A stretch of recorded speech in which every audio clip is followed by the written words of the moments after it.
The following is a conversation with Jordan Haworth, a gut health physiologist working at the Functional Gut Clinic who are based in Manchester and London. In this conversation, we covered possibly the widest range of gut health related topics in the history of Inside Matters. So this could become a reference episode for all things gut health in the future. Jordan is a fountain of knowledge relating to basically all things to do with the gastrointestinal tract, prebiotics, probiotics, polyphenols, everything. We covered what to eat for your microbiome, what not to eat for your microbiome, what IBS is, including how to potentially classify it in a way that's not currently widely accepted amongst the broad range of medical community specialists that currently focus on IBS. We talked about antibiotics, in particular an antibiotic called rifaximin, which counterintuitively may actually be good for gut health in specific situations. We also talked about food sweeteners, emulsifiers, and some of the really exciting research that Jordan and the team at the Functional Gut Clinic are focused on. I absolutely loved this episode. I've learned a heck of a lot. I'm absolutely sure you will as well. This is Inside Matters. My name is Dr. James McElroy. I hope you enjoy it.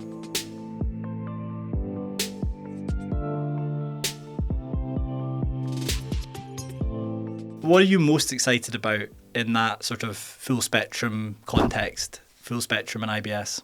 In IBS, so IBS has traditionally been thought as it was a functional GI disorder, but now it's been relabeled as a disorder of gut-brain interaction, right? So is it this communication between the gut and the brain? And traditionally, it was also thought to be more of a psychological problem, right? In a certain subpopulation of females, but we know now that actually IBS affects a lot of people, around 1 in 10, right? And it's actually a very heterogeneous disorder, so there's many different potential causes of irritable bowel syndrome. It can be related to the microbiome, can be related to food intolerances, an immune disorder. So it's really, because it's so heterogeneous, we're not sure what direction treatments are going. But I'm really excited about sort of the microbiome related therapeutics, right? So at the minute, there's a lot of evidence for probiotics in IBS that they can potentially be helpful. And then other microbiome therapeutics, right, like FMT is what we're going to be looking at. Absolutely. So yeah, I think IBS it was always considered a lifelong condition, right, a chronic condition, but I think that there will be at some point in the near future almost a cure for IBS. And one way we can see that already is that so there's 3 different subtypes of IBS, right? There's 4, but the 3 main ones are IBS-D, which is diarrhea predominant irritable bowel syndrome. There's IBS-C, which is constipation predominant irritable bowel syndrome, and then there's IBS-M, which is where you have a mix of diarrhea and constipation. The 4th one is IBS-U, which is unclassified. You don't have either, but that's probably more. And in that U, so what kind of symptoms do patients have in the U? So bloating and... So exactly. So you meet the criteria for IBS in terms of abdominal pain. So that is the defining symptom of irritable bowel syndrome, abdominal pain. In fact, bloating isn't even considered a symptom for the diagnosis of IBS, which I think is ludicrous. Really? Yeah, it's ludicrous because when you actually ask patients with IBS what the most bothersome symptom is, it's bloating.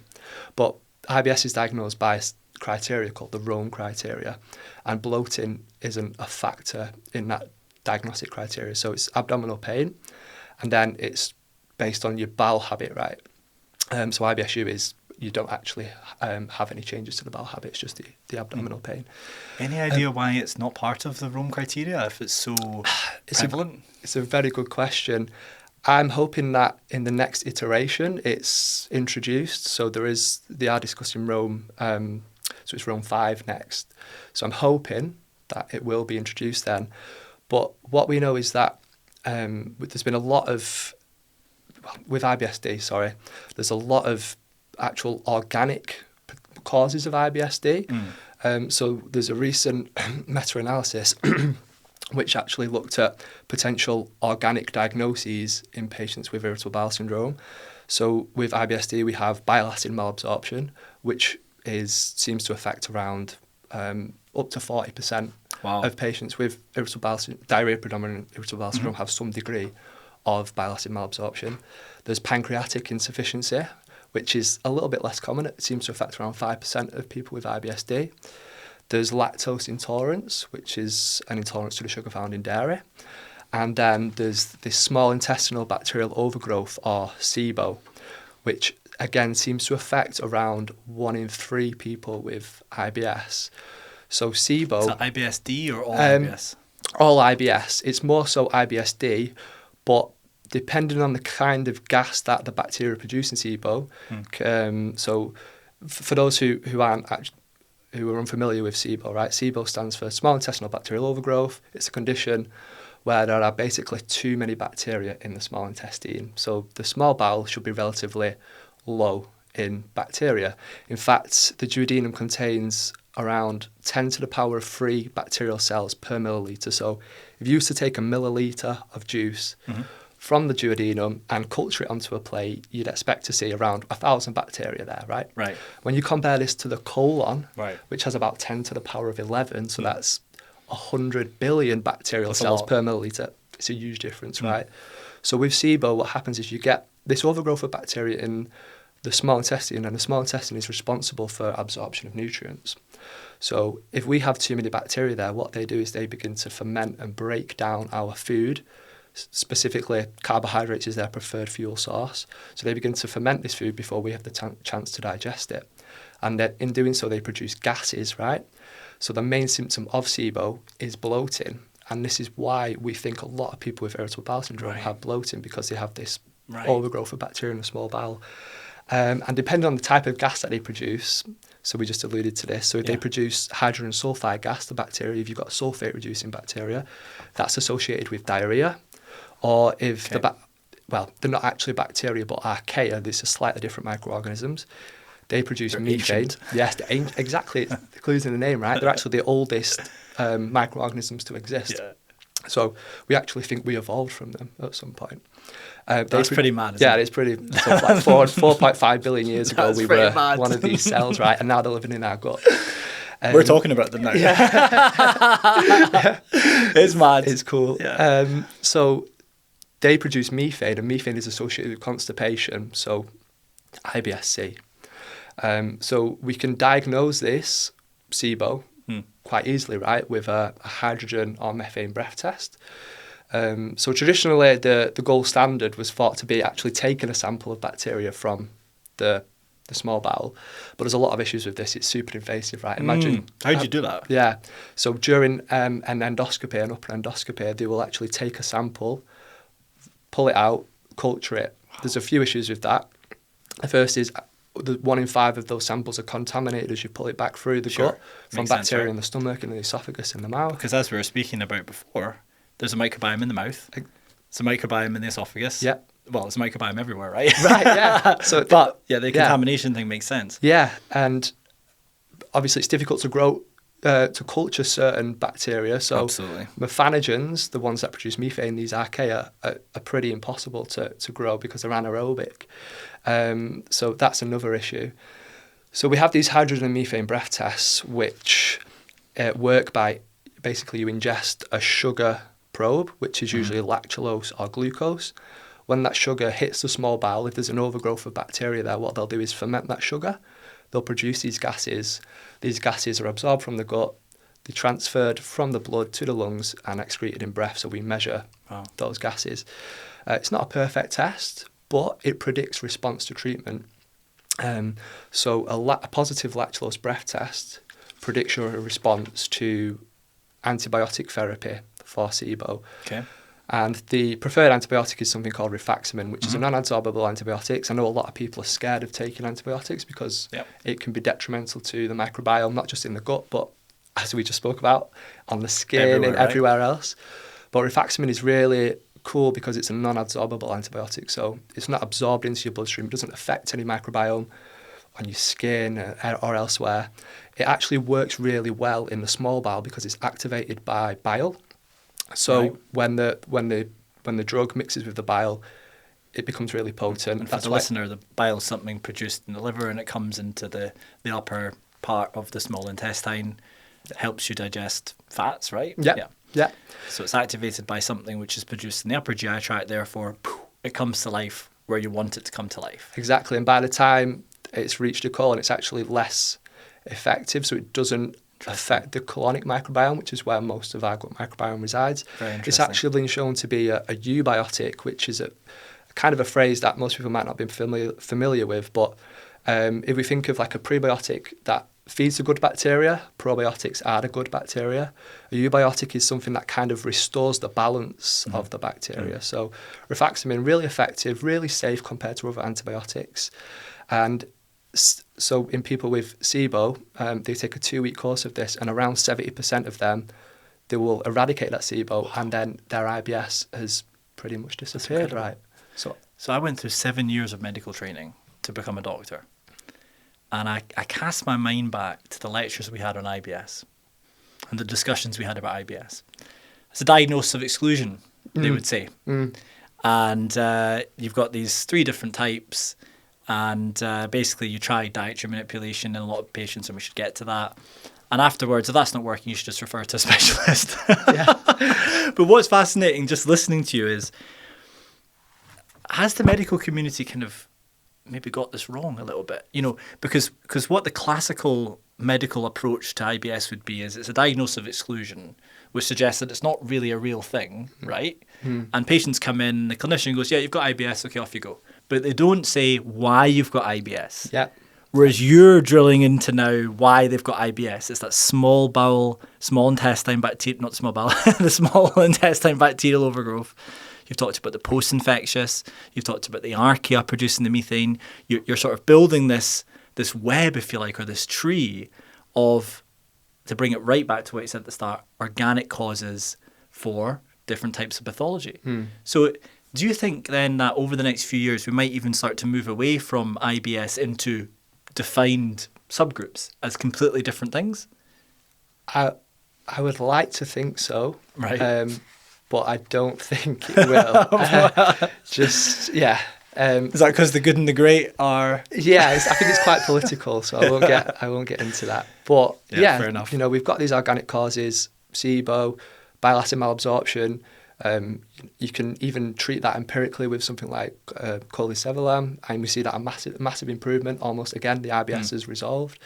Pancreatic insufficiency, you give them the digestive enzymes, and the IBS is almost resolved. So, yeah, I think there is a bit of it's misleading saying it is a disease for life, right? Because I think there are ways that at least we can manage it and control it so that your life isn't plagued by this disorder. I'm going to, in a second, bring us back and go high level again and talk about how you got into the field and so on. But I just wanted to press a little bit on the FMT element. So you're an expert in IBS. You're working with a group of people who are experts in IBS. How do you see FMT fitting into this whole thing? And maybe you can bring it to the post-infectious patients, the methane producers. Yeah. So at the minute, the studies of IBS the studies of FMT and IBS, are quite, it doesn't seem like it's quite mixed there, evidence. Right? It's mixed. Evidence. Yeah. So again, because IBS is such a heterogeneous disorder, are these studies ruling out things like bile acid malabsorption and pancreatic insufficiency before they do the trial? That's one thing I'd like to know.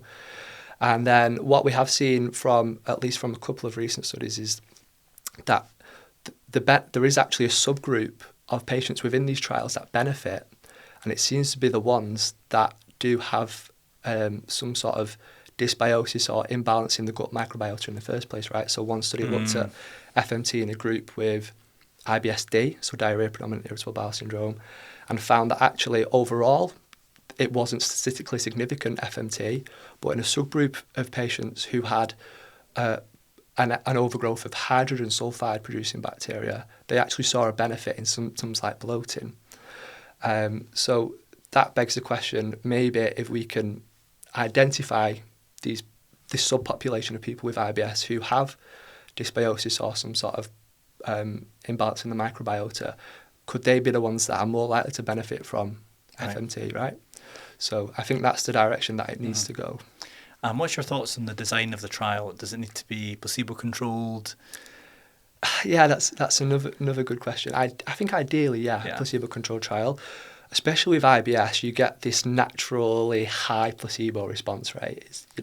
So out of many different disorders, IBS has, I think, around 30-40% of people taking placebo will feel some sort of benefit. So I think it's really important to have that, but also really important to look at other outcomes than symptoms. So looking at the microbiome, like this subgroup with hydrogen sulfide or methanogens, so methane producers, I think that's really important. Could we just tease out maybe why there might be a high placebo response rate? Because when we started talking, you talked about it used to be classified as a psychological, psychiatric type syndrome, symptomatology. Is there potentially an element to do with the brain communicating with the gut, do you think? So yeah, definitely. I think there is with most GI conditions, so not just IBS, but like functional dyspepsia, even constipation and diarrhea to some extent. There's a huge psychological component. We know this as, like, personally, when I get really nervous, I need to go to the toilet, right? Yeah. So before, why is that? So I think it's just a release of different neurotransmitters, and so we think the gut and the brain, because they're so closely linked, right? And there's a lot of neurotransmitters in the gut that are also in the brain, but they have different roles in the gut than to the brain, right? So serotonin is the one that I always use as an example. Serotonin produced in the central nervous system is important for mood. It's important for sleep. It's important for arousal. It has lots of different roles, right? But in the gut, it has many other different roles. So it is involved in motility, so how the gut contracts. It's involved in secretions, so what's brought into the gut. So if you think you're getting a release of these neurotransmitters which are causing your bowel to contract more quickly, or more secretions, which means it's a lot easier for stool to pass through. I think that's probably where the sort of the gut-brain connection comes in, right? And don't get me wrong, I do find a subgroup of patients with irritable bowel syndrome that benefit from these neuromodulator treatments, right? So these are treatments that target the neurotransmitters. So there's a bit of stigma around them because they're antidepressants. Yeah. But we're not using them to treat depression, right? We're using them to treat the gut, as I've just alluded to. If you take a selective serotonin inhibitor, it's because serotonin in the gut has those roles on motility and secretion. So we're targeting that. We're not necessarily targeting, mood and stuff. But, if you do have some anxiety, some depression, because your stomach issues are getting you down, there might be a mutual benefit there, right? So there's definitely a subgroup of patients with irritable bowel syndrome that benefit from those treatments. But yeah, the gut-brain connection is strong, and even people like myself without a GI disorder experiences it. So the butterflies in your stomach. Butterflies, yeah. Now, just one quick question, then I'm going to bring us back to some bigger questions. So, can you explain why coffee makes you run to the loo? So we think that it's mostly related to the caffeine in coffee, because you get this increase in motility. That's what kind of the animal studies show. We don't really have any human studies to prove that, but based on animal models, it seems that it increases motility in the gut. But what's interesting about coffee is it actually has many gut health benefits, right? Because it's full of these polyphenols, which are these antioxidants that promote the growth of good bacteria, and also have benefits on things like heart health and other systems throughout the body. So you can actually get the benefits of those polyphenols from things like decaf coffee. Without needing to run to the loo. Yeah. So to bring us back then, big open-ended question. What is gut health? That is a very interesting question. I would say gut health, to me, is being able to enjoy foods, pretty much any food that you like, without having to worry about experiencing symptoms afterwards. So to achieve that is quite difficult. I've been really lucky because we actually make a joke about this, right? So I used to eat a lot. I know the joke. Yeah. But I'm in the know, so Yeah, tell yeah. the listeners the joke, yeah. So I used to eat an absurd amount of fruit and vegetables, right? Like, I was vegan for a while. Right. I went raw vegan for a while. Don't ask, that's a story for What another is day. raw vegan? So raw vegan... Is this the next level? Raw vegan is where you would only eat fruits and vegetables. This was, I was in my early 20s. I was sort of brainwashed by people on Instagram and YouTube who were living in like the tropics, and they were saying this is the right way to eat. Yeah. Because of all this fruit in abundance, it's meant for humans. Blah, blah. Anyway, I went down the rabbit hole. I tried raw vegan for a while, and I was eating like whole watermelons, and people with IBS are probably curling their toes at hearing that, because it's full of fructose, right? And even a sliver of watermelon is going to give them the worst bloating and the worst tummy pain. So my gut microbiome must have been pretty like... Rock solid. Yeah. So we made a joke saying that, we should preserve I'd be a perfect stool donor. And my boss was like, you can't go on holiday to anywhere where you could get like traveller's diarrhea or food, gut infection. I think, as you know, my company's in the business of finding stool donors, so maybe we could have a discussion about that. Maybe, yeah, but my diet now is just is like over Christmas. I've enjoyed myself. I've indulged, and look, fortunately, I still don't get any stomach issues. But yeah, gut health it's a difficult question to answer, but that would be my answer. Being able to enjoy what you want to eat without hurting afterwards. Perhaps it's easier to frame it in the context of what isn't healthy. So what symptoms and signs would people be experiencing that kind of isn't normal? Yeah, so going back to bloating, I think bloating is probably the thing that people report the most, but bloating's actually non-specific to the gut, right? So if you're a female, you can be bloated around your menstrual cycle. Yeah. I think we could all feel bloated if it's Christmas, we've overindulged.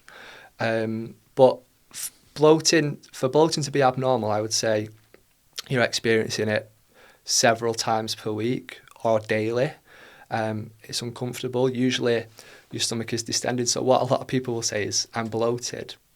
But bloating is actually a feeling, right? When your stomach protrudes, so you almost look pregnant or you've swallowed a balloon, that's actually called distension. But we don't say I'm distended because that just sounds a bit silly, right? You wouldn't say that. So I would say if you're experiencing things like bloating or abdominal pain, so pain at least, again, several times per week or daily, and then if your bowel habit is another tricky one to discern whether it's healthy or not, because it's quite a wide range of what's considered normal. So it could be going once every 3 days to 3 times per day. Just normal. Still normal? Yeah. As long as it's what you do routinely, right? But when your bowel habit changes suddenly, so you're suddenly going more or you're suddenly going less, that's when that isn't healthy, and that's probably when you should be getting checked out, right? When people come to you for gut health advice, what is the most common symptom that they're experiencing? I'd say it's bloating for me, yeah. Bloating is what most people report. In our clinic, we see a lot of like heartburn and acid reflux as well. But what we find is that usually people have more than one symptom, right? It's not just bloating, it's not just acid reflux. It's a host of different symptoms, yeah. But actually, how did you get interested in gut health? Good question. I kind of fell into gut health, right? I'm a gastrointestinal physiologist. Physiologists are a group of scientists that study different physiological systems. So you can have a cardiac physiologist, they look at the heart, respiratory, exercise, sleep. But I'm a gastrointestinal physiologist. I also sometimes call it a gut health scientist because it's quite a mouthful to say, right? And traditionally in the UK, there's one route to become a physiologist, and it's called the Scientist Training Programme, or the STP. Right. It's ran through the NHS. It's a 3-year postgraduate scheme for people from biomedical and life sciences. You get paid a band 6, which is pretty good, coming straight out of uni. And you also get a master's degree at the end of that. But I'd actually applied for immunology because I was super interested in the immune system and autoimmune disease. Right. And this immunotherapy. So I'd done a review as part of my clinical immunology module, where it was called CAR T therapy, which is basically where you take someone's immune system cells, you tweak them and to target the cancer, and you put it back into them. I thought that was really cool and where the future's going. It's so cool. Yeah. Someone described them to me as robo-cops. They're tooled up, they're armed up, and they go hunt down the cancer. It's amazing, right? Yeah, it's so cool. And I thought this is where the future's at. I didn't get on to the immunology STP. I think it was really competitive and there was only a few places. And I did well at uni, but I didn't have any experience to set me apart. So I thought, I'll do a master's at my uni and I'll reapply for the STP next year. Anyway, about 3 days after I did my final exam, I saw this job advertised, 3-year training, sounded just like the STP but in GI physiology. It was in Manchester.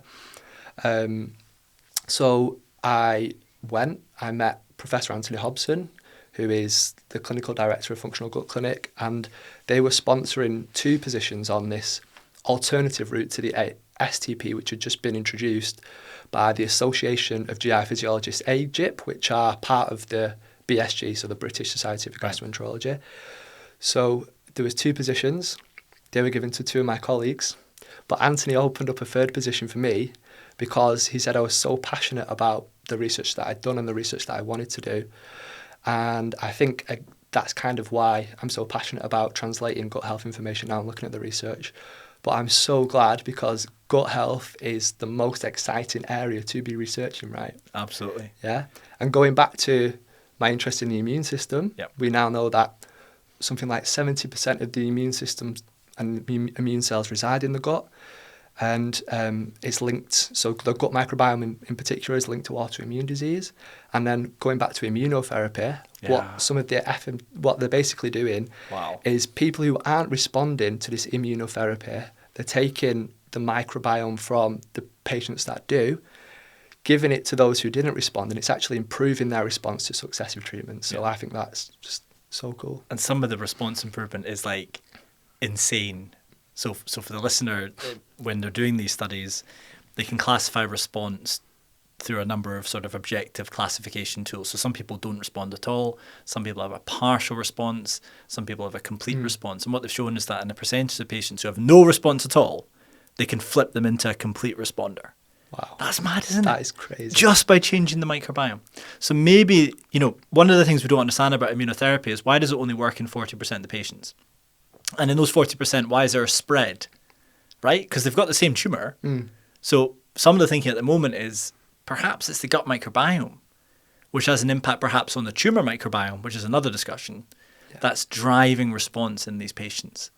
And that's really exciting because we could change the microbiome in all of these patients through antibiotics, prebiotics, polyphenols, probiotics, FMT, all the things we're going to discuss in great detail on this podcast. If you listen back to all the episodes, whenever asked about at-home microbiome tests, they either put their head back in the chair like this, or they burst out laughing, or they sometimes throw their hands up in the air, because it's like, some people are making a lot of money from this. Yeah. Right? Yeah. And I'm not sure, having asked lots of people, and I'm going to ask you right now. Actually, I won't get in the way of what you're going to say. Let's go back to your role as a physiologist then. So, what are some of the most exciting things in the field that you're aware of at the moment? And how's things changed since you first got interested in gut health to where we are today? So I started around 6 years ago, and as a GI physiologist at least, the most, I wouldn't say exciting area, but the area where there was most investment and interest was gastroesophageal reflux. So looking at basically acid reflux, and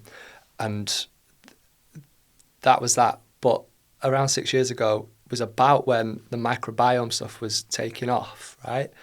And that's what I took a huge interest in. And we did a little bit of microbiome related stuff in SIBO, so the small intestinal bacterial overgrowth testing. It's not quite looking at the microbiome in detail, but it's kind of an indirect marker of dysbiosis. It must be, right? I mean, is it not just that's a microbiome problem, in effect? Exactly, yeah. What does the future look like then for someone working in this field? You mentioned the microbiome has really come to fore, and we talked about SIBO there being a microbiome disease. What's next? Well, what I was going to get onto is that with SIBO is kind of a small bowel disorder, right? Right. But I think that the future of at least physiology testing and irritable bowel syndrome will be looking at the small bowel. It's been one of those places that's really tricky to get to, okay? Because it's kind of almost too far to go from the mouth with a scope, too far to go up the back route with a scope. It's a long way. Yeah, it's a long way. But there's a lot of, we've already alluded to this, a lot of small bowel disorders that are manifest as IBS. The pancreas is there, and there's the gallbladder, lots of other organs there. But with SIBO, what we've been doing, at least at the Functional Gut Clinic, is we have been giving lactulose, which is a non-absorbable sugar. It's used to diagnose SIBO. It works perfectly because our body can't break it down, so we don't have any enzymes to break lactulose down. So what it does is it moves all the way through your gut, right? So as it's moving through different points in the gut, there's different bacteria feeding on that lactulose, and then they're giving off different gases and metabolites. So to evolve the next stage of assessing the gut and the gut microbiome, and actually the function of it, right? Because gut microbiome testing so far just kind of tells you what's in there, maybe how diverse your gut microbiome is. That's about as interesting as it gets. But what about the metabolic consequences of that what are those microbes actually doing and producing, which could be affecting health, right? So we have a PhD student who has been looking at this. We're giving a lactulose probe, basically, and then measuring not just gases in breath, but metabolites. So we're measuring VOCs, these are volatile organic compounds. So we can look at things like short-chain fatty acids, so butyrate, propionate, acetate, and lots of other compounds that these microbes are giving off when they're feeding on, in this case, a lactulose, but you could pretty much give any other non-digestible probe, right? And what we're trying to do is map the differences in people with GI disorders like irritable bowel syndrome versus healthy volunteers, to see if this is the route that we should be targeting, and then ultimately that could shape microbiome related therapeutics, right, like prebiotics, probiotics, right. FMT. So I think the future is in the small bowel to look at all these other potential disorders that manifest as IBS, and then also looking at the consequences of the microbiome, so the metabolome rather than the microbiome itself. So it's about moving beyond the current knowledge, which is focused predominantly on stool testing. Yeah.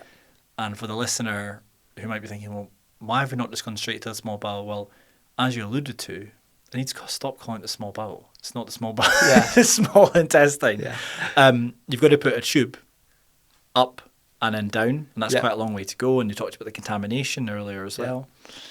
And stool is just much easier to obtain, right? Yeah. It's non-invasive. I suppose it is a proxy for what's in the small bowel because it's got to travel down. But it's not giving you a representative sample of what's going on in the area of interest, right? No. So what you're talking about is a non-invasive means of trying to establish what's actually going on in there from a microbiome perspective. Yeah. And then that then allows us to funnel treatments. Yeah. Like, as you talked about earlier, the rifaximins. Yeah, exactly. So it's how we look at this, and we've got potential with the breath VOCs. I think there's now a capsule that you can take that potentially samples different parts of the small intestine, so the duodenum, the jejunum, the ileum. So yeah, that's pretty cool. And then going back to, again, the small bowel, there's things like pancreatic insufficiency, looking for easy ways to diagnose that, easier ways to diagnose bile acid malabsorption, all these things that manifest as irritable bowel syndrome. But what's really cool and has opened up this interest in the small bowel is actually sequencing it. So when you do a stool microbiome test, it's basically just a reflection of what's right at the end of your GI tract, right? What's right at the end of the intestinal tract. But there's a group in the States, so that's Dr. Mark Pimentel and Dr. Ali Rezai. They do the MASS program, and they've been sequencing the small intestinal microbiome, so the duodenal microbiome. And what you see is starkly different to the stool microbiome in the same person. So a stool microbiome test doesn't give you any indication of what's going on further up the gut in the small bowel. And when you think about the length of the small bowel, right, compared to the colon, I know there's a lot more microbes in the colon than the small bowel, but the small bowel is like 15 feet? It's where most of the immune system cells reside in the gut. So you have this literally one layer thick intestinal lining, right, that's got loads of bacteria on one side, and then on the other side is all these immune system cells that are constantly sampling that environment. And so I think we need to pay more attention to the small intestine. And yeah, I do think that's where the future, at least with gut health and GI disorders, is going to be. Yeah. Can I just bring you back to the functional gut clinic then, where you're currently working? What kind of services and research is the functional gut clinic operating in and offering? So we offer a range of diagnostic tests for gut health, so from top to bottom, so we look all the way through the gut. But with the functional gut clinic, we do both NHS and private work, right? But we're mostly a tertiary-based service, so the people that we see are referred on to us, and they've already been to see their GP a few times. They've been to see a specialist. They've probably had tests done to rule out inflammatory bowel disease and celiac disease, right? So they're quite far down in the patient pathway. And what we want to be able to do is to try and... So this is with the invention, I'm probably digressing a little bit, but we've had our new venture, which is Tummy MOT. One of our mottos is to try and prevent people from becoming patients and having to go down this really long pathway, right? And that includes not just doing tests, but actually looking at what over-the-counter treatments are available that can help people, right? But just going back to functional gut clinic, we have a massive R&D development. We've ran clinical trials in the past, and we've got some really exciting ones coming up. So recently we've done stuff with probiotics in healthy volunteers, which gave us some really surprising results that I think we can probably talk about. Yeah. We've done stuff with we've done stuff with big pharma companies, right? And next year we've got some really exciting trials in irritable bowel syndrome, including the one we're doing with EBX. Yep. Okay. So we're going to be looking at an IBS, right? So we lots of exciting stuff planned. But yeah, with some of the stuff we've done already, so the probiotics one was really interesting. Yeah, so, let's talk about that. Yeah, we basically probiotics, right? People know or may not know that they're live microbes that when you ingest give you some sort of health benefit. And that's the World Health Organization definition summarised in a nutshell, right? Exactly. They should give a health benefit. They should. By name, as in if they're called a probiotic, they should deliver some sort of health benefit in a specific circumstance, right? That's been tested and proven. Exactly, right? So with a probiotic, what you're looking for on the label is actually this number or sequence of letters after the name, which is the strain identifier. So one example could be, Lactobacillus reuteri. I think it's actually been renamed to Lactobacillus reuteri. Let's just call it L. reuteri for simplicity. Simplicity. Yeah. So L. reuteri is the species of bacteria, but to identify the strain, there should be some numbers after it. So L. reuteri DSM 17938 is a really well-defined probiotic with lots of potential health benefits. Okay, and why you need to know that strain is super important. Firstly, you can use that strain to see what it's potentially helpful for, right? So you could go to a literature database like PubMed or Google Scholar or Web of Science, and you can put that strain identifier in, and it'll give you all the studies that have been done on that product and what it could potentially help with, all right? And it's super important because the bacteria are kind of like dogs, right? Yeah, so different breeds have different characteristics, just like different strains of bacteria. Right, because you wouldn't see a Chihuahua as the same as a Great Dane or no, a Rottweiler, exactly. right? Very different. You wouldn't choose a French Bulldog to herd sheep, would you? So you want to know exactly what you're getting. So this strain is really important. Should we just use maybe E. coli to sort of exemplify this for the listener, right? So E. coli is a species, but there's many different types of E. coli in terms of strain.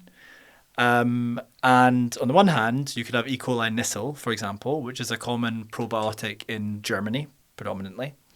And you can also have E. coli 0157, which is a category 3, for those of you who don't know what that means, biohazard, insofar as it can cause very serious harm to people, potentially even death, typically by acute renal failure. So your kidneys shut down. Bad. But that's all E. coli. Yeah. And you'd actually find E. coli in most people's guts in various different percentages. But that's typically the non-harmful E. coli. So that just exemplifies why it's so important to get the strain and not the species, right? So over to you That's again. a great way to demonstrate it. So it's really important to know the strain. A lot of products don't actually list the strain, right? So you go into a generic health store, you'll take their bacteria supplement, you look on the back, it doesn't have the strain on there. And that's a huge red flag to me, because you don't know exactly what you're getting. It might suggest a few other things as well, like poor quality control. They don't actually know what strain's in there. We're laughing, but, but we shouldn't laugh. Yeah. We're laughing because it's actually true. And it shouldn't be true, but it's actually true. So get the strain. Yeah. So you want to know the strain, and then you want to know what it potentially helps, right? Another thing at the minute, which a lot of companies doing, which I think is pretty wrong, is they're piggybacking claims off independent studies of different strains, right? So what they'll do is they'll just make their own probiotic supplement with, say, 10 different bacteria in there, and they'll say, our product has over 100 studies behind it. And when you look, right, they've just put 10 different strains together, which do have maybe 10 independent clinical studies behind them, but that doesn't mean that the mixture of bacteria they put in their product has the same effect, right? And they might not have the adequate dose in there. So they might have a product with 20 billion bacteria in, but they've only used 2 billion of one strain, when the research shows actually need at least 10 billion to get that health benefit, right? So I'm with you 100%. I think we mentioned before we got rolling with the cameras, one particular company, which I won't name, and me having this debate with someone on LinkedIn, because this person, who I think was an investor, again, shall remain nameless, was like, there's been 300 or something of that order of magnitude number of studies. I thought, why have I not heard about this before? So I did a bit of research and I found 0 studies on the actual product, right? So what they had done is just amalgamated as many studies that they possibly could find on particular strains, bundled them together and said, our product is backed by X number. And it's like, well, no, it's not. Your product is backed by 0. Yeah. Right? Yeah. Because the dosage and the formulation and the other potential probiotic strains that you've got in there haven't been tested in combination. Exactly right. Right? Who knows if they might even cancel each other out, and there's a little bit of evidence for this when you look at the meta-analyses of probiotics for antibiotic-associated diarrhea, right? So one of the well-documented strains that is helpful is L. rhamnosus GG. But when you look at the meta-analyses, in some products where it's combined with others, it's not effective for antibiotic-associated diarrhea, right? So these bacteria might not be getting on in the supplement, and it might cancel out some of these effects. So, I think it's a little bit dodgy making those claims. But can we go a little bit deeper then on what people should look for? So we've talked about the strain. Yeah. What else should people look for? So should look at the strain. Dose is important, but just because a probiotic has more bacteria doesn't mean it's necessarily better than another one, right? Right. So another thing that companies will do is like, ours has 25 billion or 50 billion or 100 billion CFUs. So CFUs are the colony forming units, like the dosage of the bacteria. So you think, oh, yeah, I'll have the 100 billion one. Those are usually the ones that have absolute who knows what's in them, right? But have you been to a health food store in the US? Oh, not in the US. Oh my goodness! I laugh every time I go. So I because I'm a bit of a microbiome nerd, I will go to. So I was just in Planet Organic about, I don't know, half an hour before we went on the podcast, and I did go to the section with probiotics. And in the US, it's actually comedy, because it's just American, Yeah. insofar as it's about, you know, huge numbers plastered all over. You know, we've got more than anybody else. And it's like, isn't necessarily better, right? It's about what you're taking. Exactly. And it's about the quality control associated with the product. Yeah. There's some probiotic strains that only need 1 billion to work, or even less. I think L. reuteri DSM 17938, which is BioGaia, needs even less than that to have an effect. So just because it has more doesn't necessarily mean it's better. Right. But that's funny about America. They supersize everything. Of course they do. Yeah. It's all marketing. Probiotics, yeah. And to be honest with you, the probiotics industry, I'm sorry to say this is no harm to any one particular person or company, but it's actually predominantly a marketing game at the moment, right? It's, you know, who can shout the loudest, who can get in front of the most people at the right time, whereas what it should be, and I'm hoping we get to this in the conversation today, is it should be evidence-driven. Yeah. Right? And that's kind of what you're trying to do with Tummy MOT. So pause that for a second. Anything else people should look for? Yeah, so we've got the strain identifier, we've got the dose, and then I think that just knowing what that is helpful for, right? There we go. Yeah. So that's where Tummy MOT comes in, which is a new company that we've launched. Basically, we were sick and tired of seeing companies promote their products in this way when they had no clinical evidence behind them. We were getting patients come to us down this, long tertiary pathway, and they're coming to us taking half a dozen or more different gut health supplements. At the same time? At the same time, right? Wow. So out of their own pocket as well. Out of their own pocket. Let's not forget that. Yeah. So out of their own pocket, they're still getting symptoms. So at most, they're doing nothing. At worst, it could potentially be harmful, right? Because of a lack of quality control in some products. You can get contamination by things like heavy metals So what the goal of, the main goal, there's several goals of Tummy MOT, but the main goal is we actually review these products in a systematic way, right? Just like a systematic review. So we'll take a product, we'll look at the claims that the company make. So let's say this product they say their product helps bloating. Then what we'll do is we'll do a systematic review, so a literature search. Firstly, looking for that product. Most of the time, that product isn't there. Ideally, it would be, but it usually isn't. So the next thing we do is we look at the individual ingredients or with probiotics or strains, and then we search them in the literature. And then based on what we find, we give that product a rating. So if the ingredients or the products have randomized, controlled clinical trials showing a positive effect, then that gets a trusted label. If the product or ingredients have some evidence behind them, but it's not quite the gold standard, so maybe some open label, single arm, that kind of thing, then they get a one to watch, right? So it's positive, but we need that gold standard, right, to be fully confident. And then if that product just doesn't have any clinical evidence behind it, or the ingredients that they've got in the product aren't in the correct dose, so going back to probiotics, they aren't in the correct dose, or they're basing it on like animal and lab-based models, not human trials, then we give them an unproven rating. So what people can do is they can go to the website. What is the website? TummyMOT.com. Yep. And then they can hit just for the people at home, you can't see. For those that are watching, you can see we're wearing a Tummy MOT t-shirt today. Yeah. I'm happy to be representing it. I think the work's very important. Yeah. Love it. They go to TummyMOT.com, they go to the review section, and what they can do is they can filter by what they want to improve, right? So say that they want to improve bloating, they can filter by bloating, and all the products that have been proven to work in clinical trials will come back, constipation, whatever indication, right?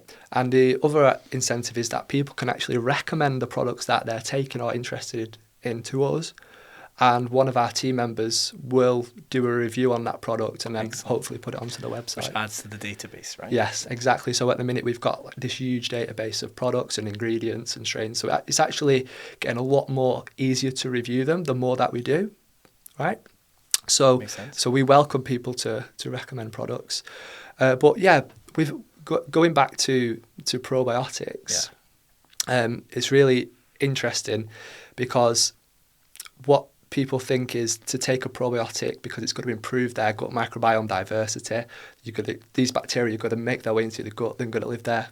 That's just simply not the case. So our recent research showed this, and it's supported by previous research. So what we did was we gave 40 healthy volunteers, so healthy people, no tummy issues. We gave them a multi-strain probiotic for 3 months, and we looked at the microbiome before and after. And what we saw was that even after 3 months, there was no change in like alpha or beta diversity.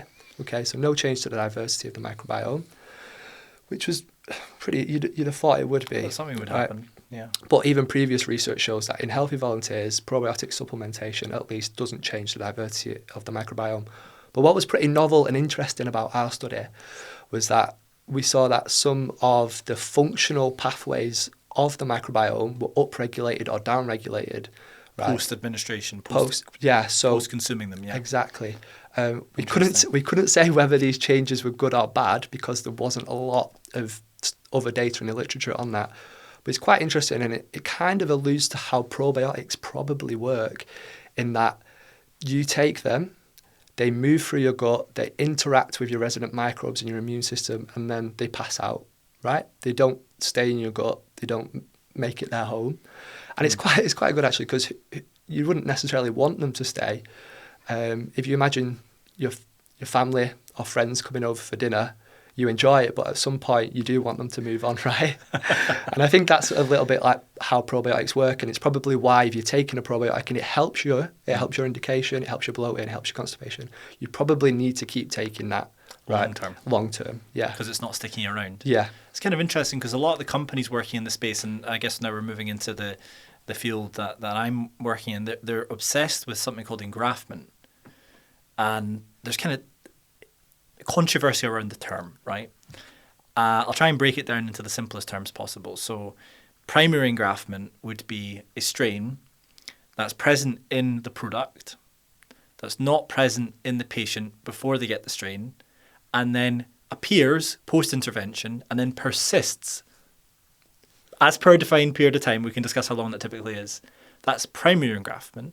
Secondary engraftment is a strain that appears post-administration that's not in the product, but maybe part of, I don't know, the environment or through a contact with someone they're close to or through food or something along those lines. And engraftment is, for many companies, a measure of what we call pharmacokinetics, which is how drug substance moves through the body and sort of stays within the body after administration. It's a very well-known and well-described pharmacological term, right?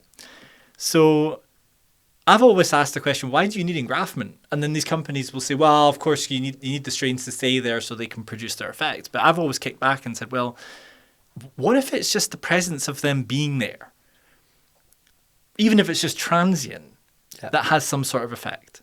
And what you've shown, I think, is you don't need engraftment to have some sort of physiological effect. That's what you've shown, in essence. Yeah. Can you talk more about what physiological effects you saw, or is it too notional at this stage to really dig into it? Yeah, unfortunately at this stage, at least in our study in the healthy volunteers, we can't say, because we saw changes in the metabolome, but we don't know if they were positive or negative. And I think metabolome for the listener is essentially the summary, if you like, or the sum factor of everything that the microbiome is producing. Yeah. Right? So if you imagine the microbiome is an orchestra, the orchestra plays its music, the music is the metabolome. Yeah. Something like that, right? That's a good analogy, right? So we didn't look at many other health markers. So we didn't look at other biomarkers in the blood and stuff. Right. We did look at symptoms, but I think in order to understand, whether these consequential changes are having a benefit, you probably need to look in quite a bit of detail at other physiological systems. But it kind of shows where future study needs to go, right? So as a healthy person myself, should I take a probiotic? Well, I don't, based on the research. Okay, so I don't take a probiotic. I would, for one reason. Well, two reasons. If I was prescribed antibiotics, I would take it. And if I was going to travel somewhere a little bit exotic where I might be at risk of getting, traveller's diarrhea.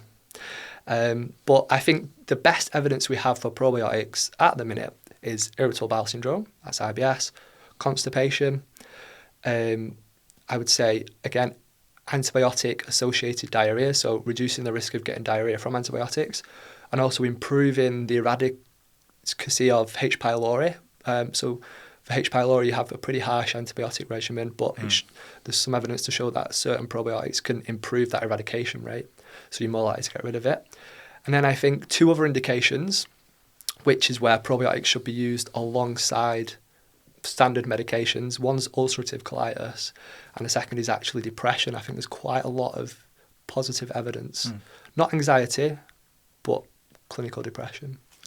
Now, there's almost certainly going to be a listener, many listeners, who either have one of the things you've just mentioned as a potential indication, or know somebody who has one of the potential indications, or they're potentially away travelling.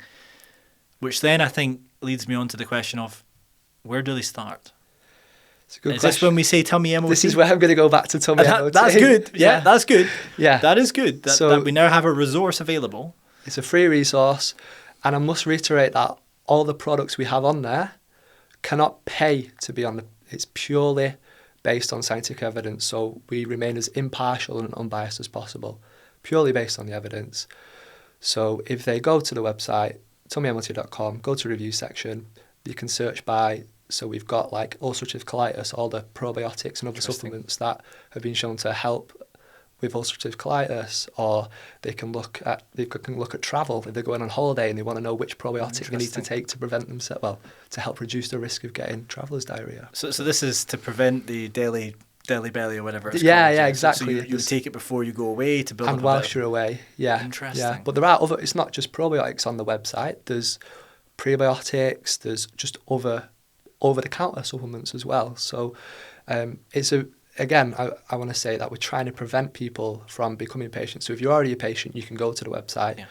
But if you're just getting the occasional bit of heartburn or the occasional bit of bloating, and you just want to try something to see if it can resolve that before you need to go be referred on to a specialist, and then they're sending you for more invasive tests, then just go to the website and see what's available. Thank you for that. Yeah. So we've talked a lot about probiotics, how to select one, good indications for probiotics, or potential indications, I should say. We've talked now about the tummy MOT. I think it brings me on quite nicely to some of the other things that are in our toolkit. So prebiotics, for example.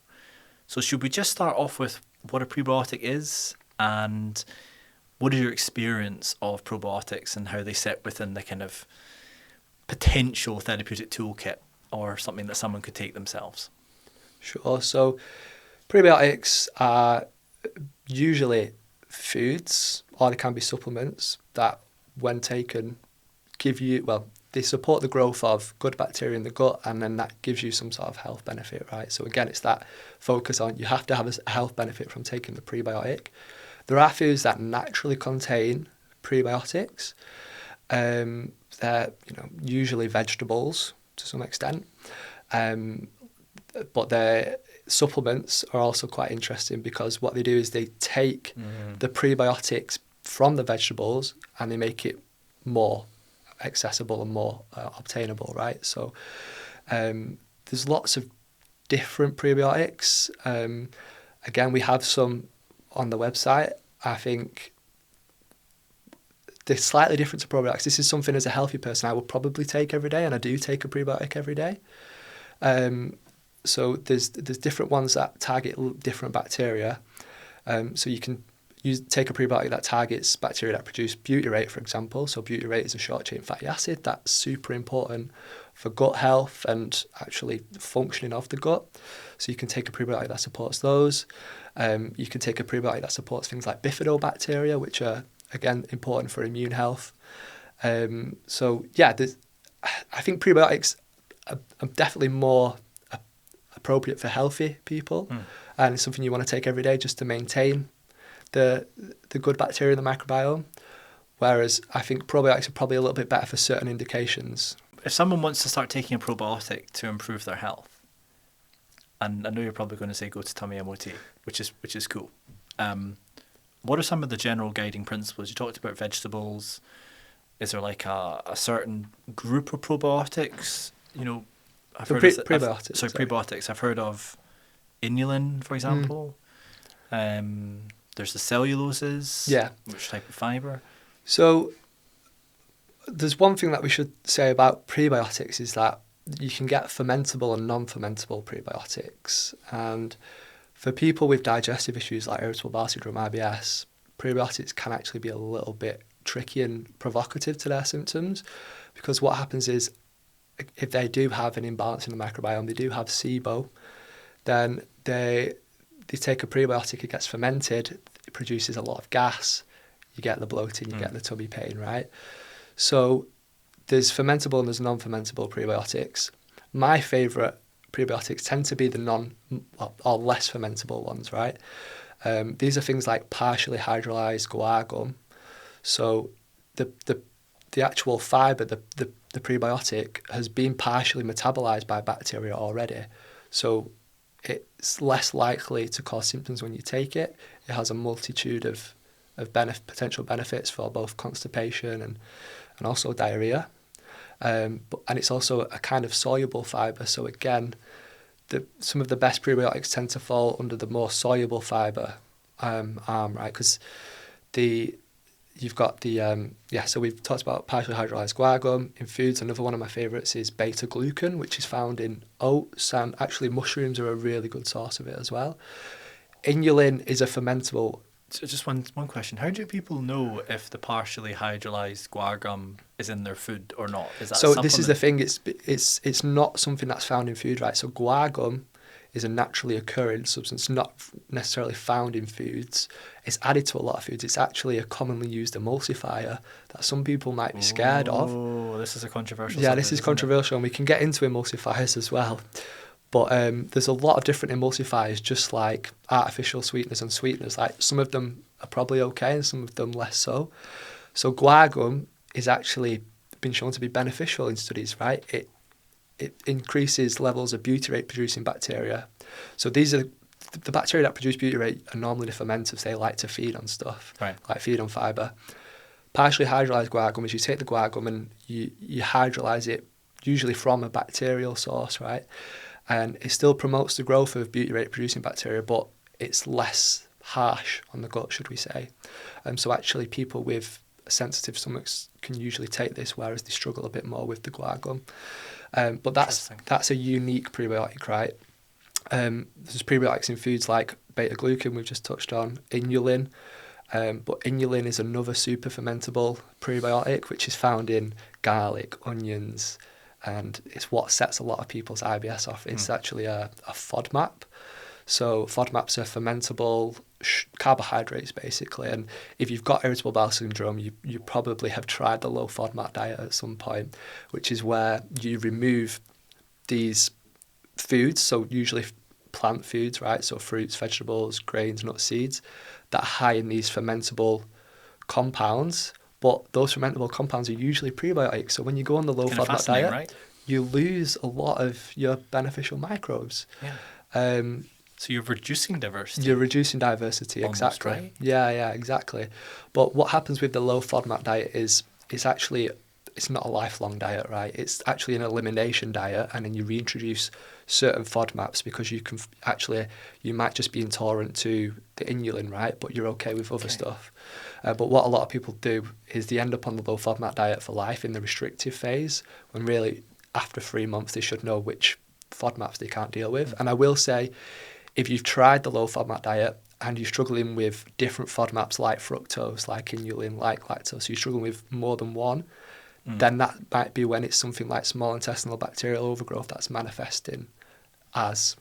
Right. Yeah, all right. So when these prebiotics are hitting the small bowel, these bacteria are having a go, and you're getting the bloating, which is, again, why some prebiotics aren't for everyone. And neither are probiotics. But on this low FODMAP diet, then, is this a potential avenue for people that have got diarrhea predominant, just going back to the start, constipation predominant mix? Is it a good thing to try for everybody? Yeah, so it's the most effective diet for IBS when you look at the literature.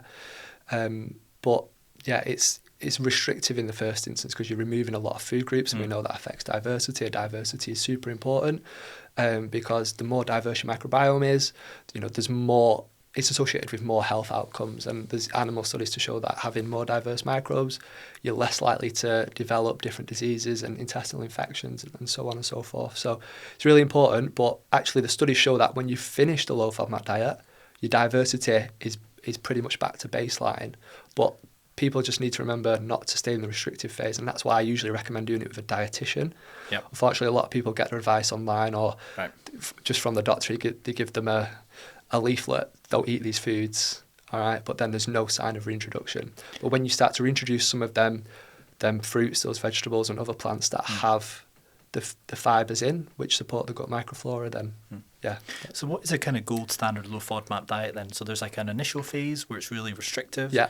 What happens after that then? So there's a restrictive phase. There's a reintroduction phase where you take one of the kind of FODMAPs. So, for example, sorbitol, which is a sugar alcohol, and it's found naturally in plants. So it's found in avocados. So what you might want to do is, during the reintroduction phase, you add half an avocado.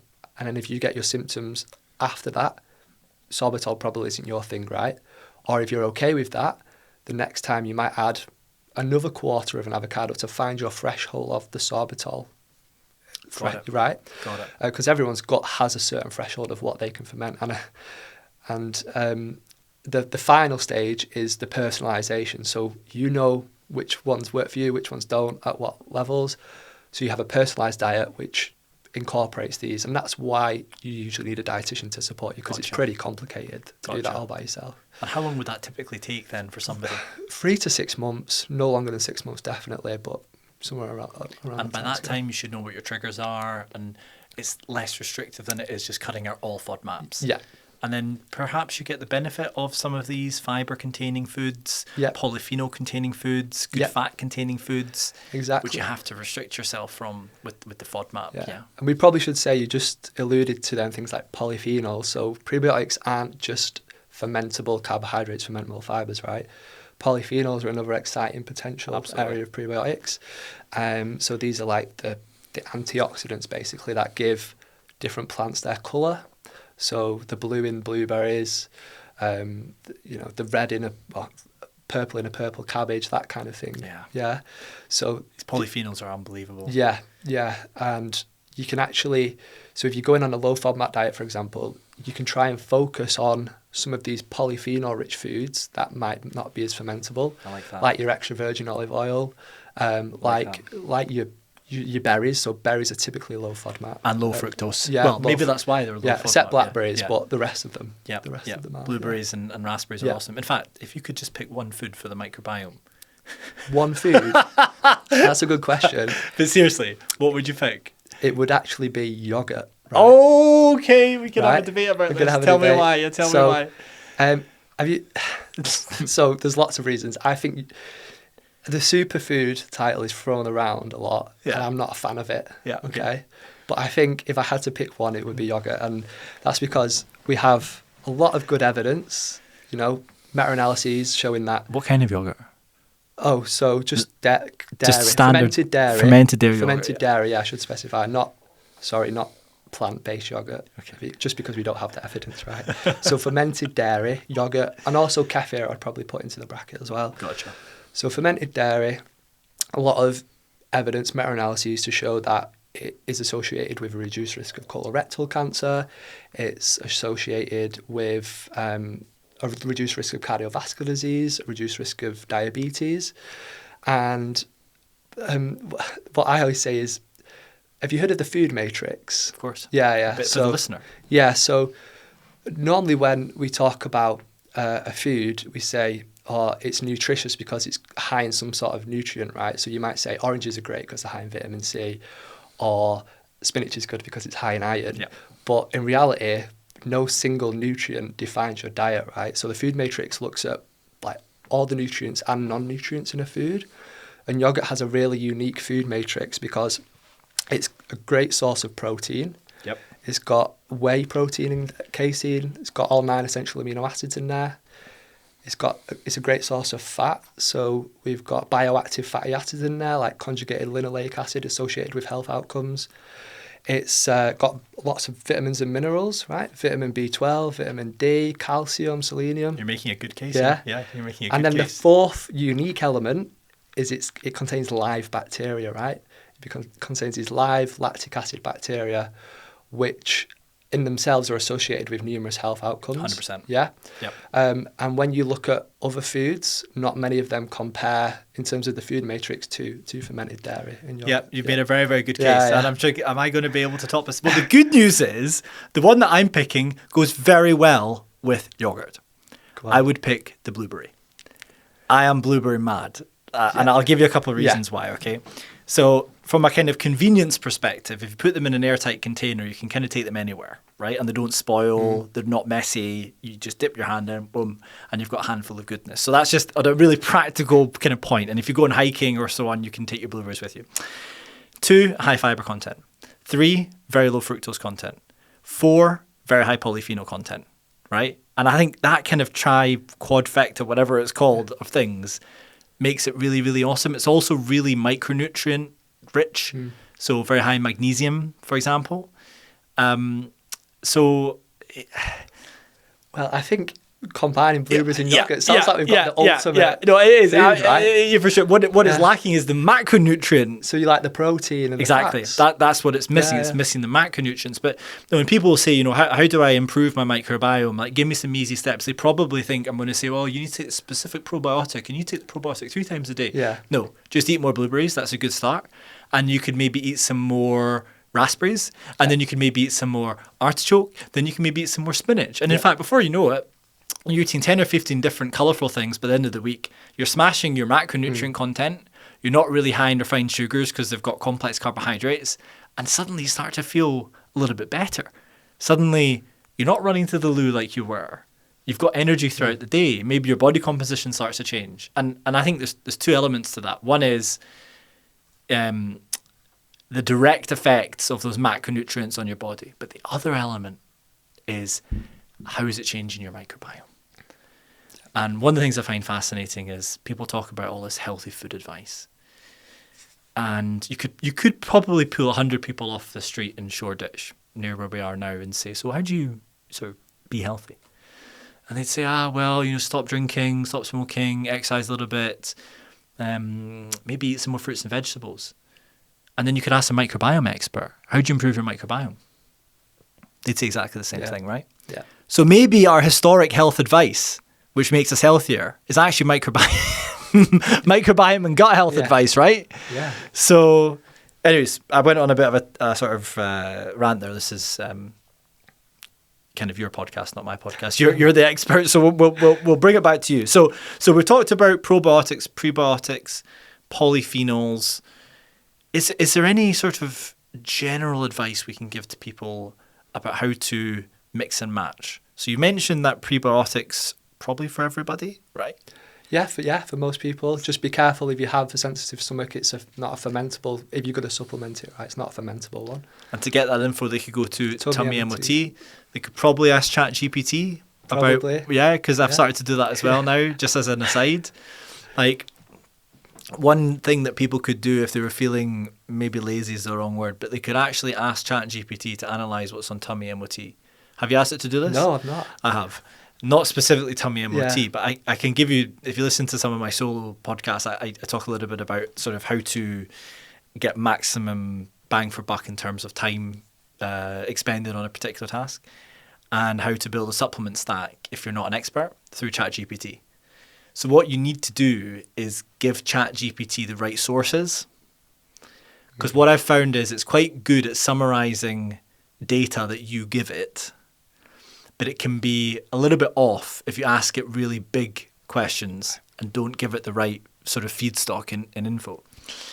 So you could say, I have these goals. So for example, I'm going to Delhi and I want to prevent Delhi belly.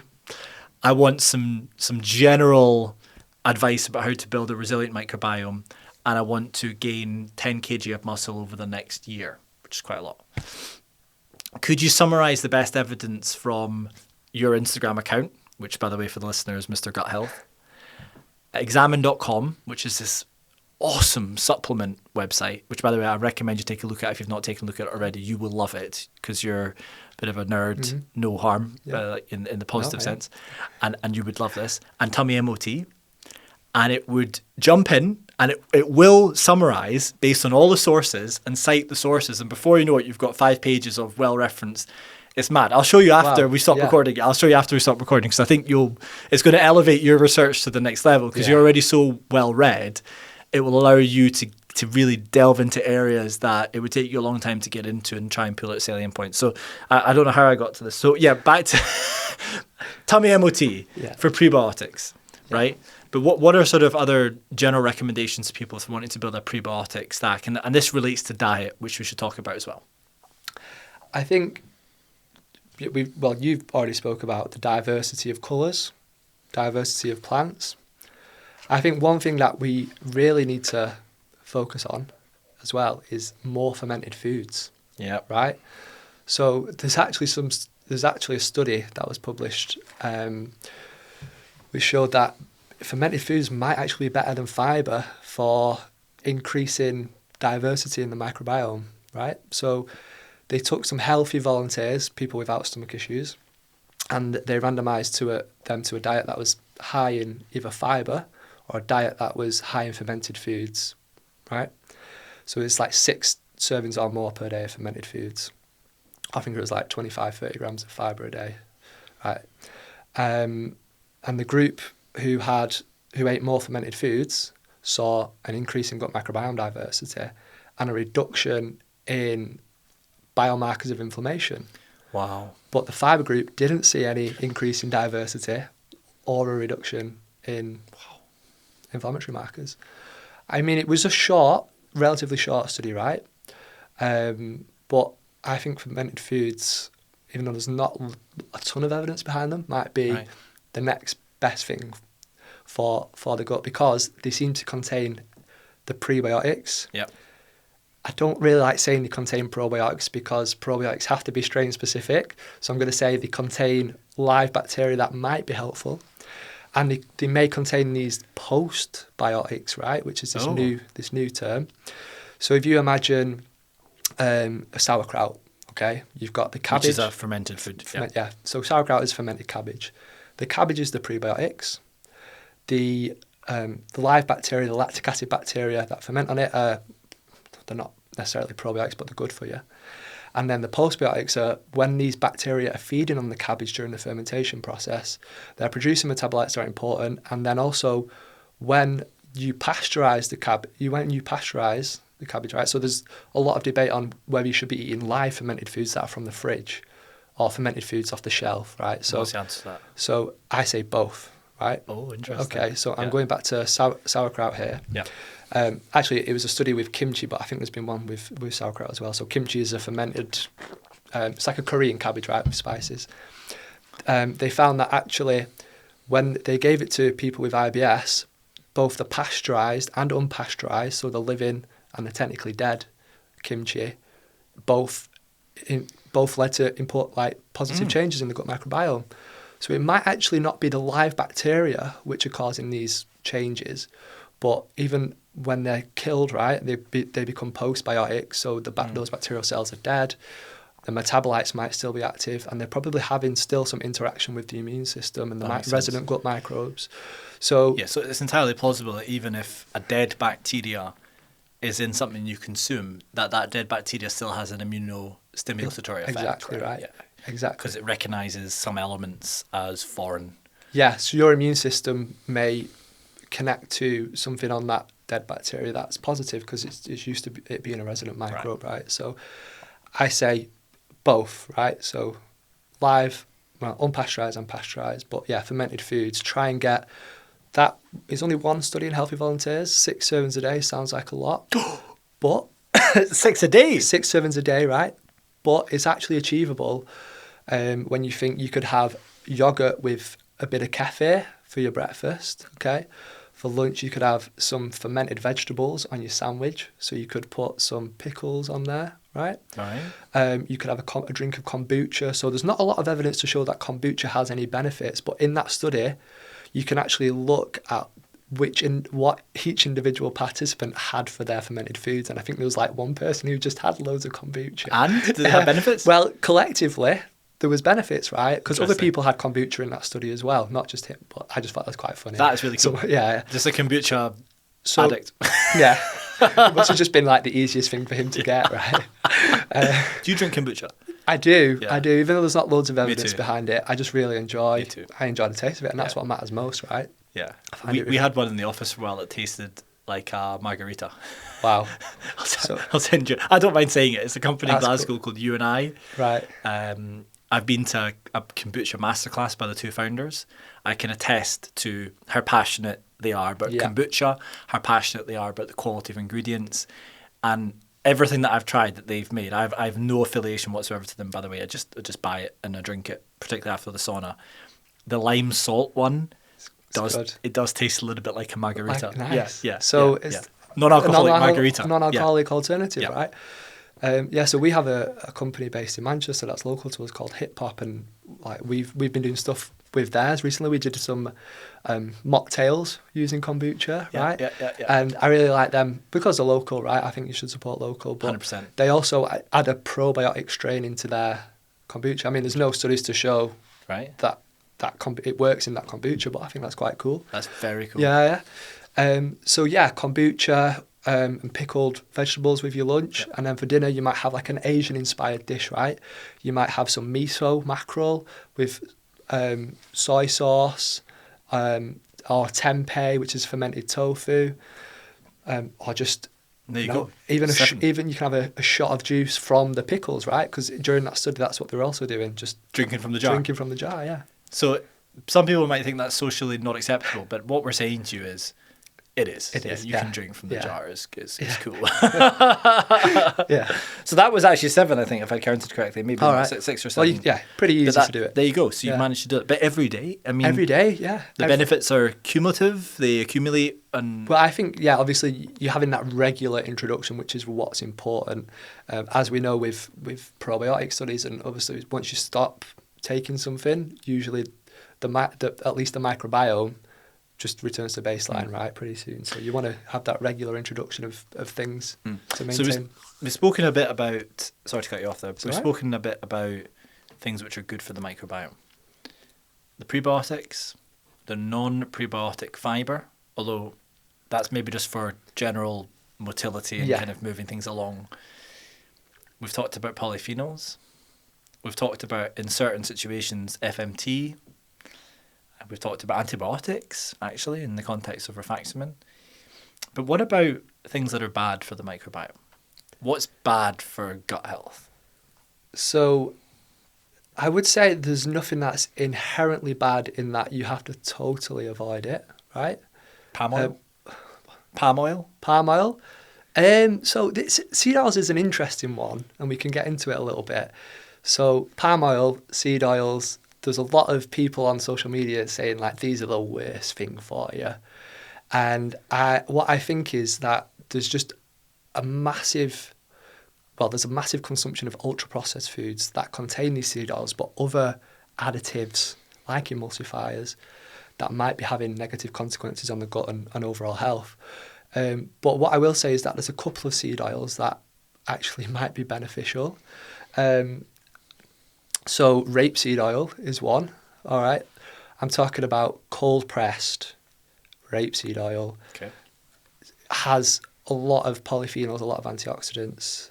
Has a really good omega profile. In animal studies, I don't really like quoting animal studies, but that is the oil that induces the most, like basically leads to the most diversity in the gut microbiome when you give it to mice. But I think it's just got a bad rep because in the US it's canola oil and they process it really badly. And but if you have some British cold pressed rapeseed oil, really nice alternative to extra virgin olive oil, you can cook with, has a higher smoking point, so it's pretty safe to cook at high temperatures. Right. It's very neutral, so a lot of chefs use it because it doesn't actually affect the taste of the dish. Interesting. Right? So there's that, and then have you heard of? So we're going to probably move on to emulsifiers a little bit here. Yeah. But there's these lecithins. So they seem to be in everything. You've probably seen it on the back of an ingredient that says soy lecithin Everything. or rapeseed lecithin. Now, it sounds scary, but actually when you look into the research behind these they're basically fat, right? So it's not the oil itself, but it's like an extract from it. So you've got soy lecithin and rapeseed lecithin. In animal studies, there's no human trials to really support this, but in animal studies, it leads to an increase in butyrate producing bacteria when you give them these compounds. So I think they're not inherently bad. Although there isn't human data, I'd probably say they're okay. Did I see you do an Instagram post on this? Yeah, I think I saw this. Yeah. By the way, for the listener, they should watch your Instagram. I really like it. I do genuinely really like it. I've learned a lot from your Instagram, seriously. Yeah, so we try to offer a diverse range of content, but one thing we've done recently is actually going into supermarkets and showing you what you should eat. I think that's because there's a lot of people doing the opposite. Yeah.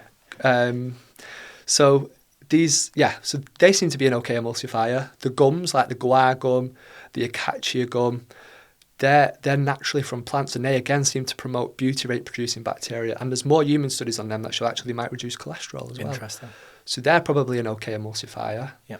But they're naturally occurring emulsifiers, right? There's some that are more artificial that are added to foods, like polysorbate and carboxymethyl cellulose.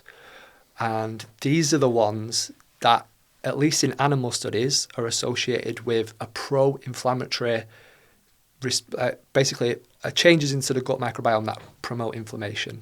And there's actually now a human trial, at least one randomized controlled trial with carboxymethyl cellulose, which showed that, at least in relatively high doses, within the recommended daily amount, but still quite high, that induced changes to the gut microbiome in humans that was pro-inflammatory, so that promoted inflammation. So I think there's a difference between these naturally occurring emulsifiers and additives versus the artificial ones. And I think that it's probably a similar story with the artificial sweeteners and the natural sweeteners, right? Just about to jump into that. Yeah. So the aspartame versus the stevia. Yeah, again, probably okay every now and again. If you want a Diet Coke, that's fine. If you incorporating these into your diet every day, at least based on animal studies, there's changes to the microbiome that might be negative. There is a human trial now, I think there's one or two, which show that, again, within the recommended daily amount, sorry, I can't speak. It's all good. They might have some changes to the microbiome. Whether they're good or bad, we're not sure in humans. But a couple of them, which I think was sucralose, and then I forget the other one, actually led to changes in aspartame. Was it aspartame? Led to changes to the glycemic response as well. Yeah. So they're not inherently inert as well, right? Some people think that's because of potential molecular mimicry. So the microorganisms chew them up, and in doing so, chew them up into substances that trigger, an insulin response, so glucose. So it's actually the microbiome that's changing the way that they're presented to the body, so they're kind of gobbling them up, which I think is kind of interesting, right? Yeah. If we're to summarise the current state-of-the-art thinking on sweeteners in the context of gut health, what would we say? I would say probably limit these things. But you don't need to avoid them in that if you wanted like a Diet Coke with your lunch on a Wednesday, that's fine. And I probably think that some may have a bigger impact on the gut than others, but we need that data before we can conclusively say we need to avoid them. Totally right. So same with emulsifiers and sweeteners. If you're eating a lot of these, you're probably eating a lot of ultra-processed foods, okay? And there's a lot of data, at least observational data, linking a high consumption of ultra-processed foods with gut health issues like inflammatory bowel disease and changes to the gut microbiome that are somewhat negative.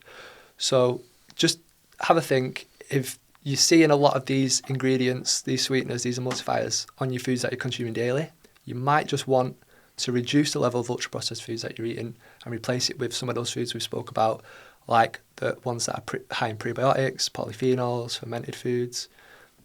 Yeah. Yeah, or at least add them in At least on top of what you're currently doing. Because, I guess it's quite hard to avoid ultra-processed foods now, isn't it? It is. It's everywhere. Yeah.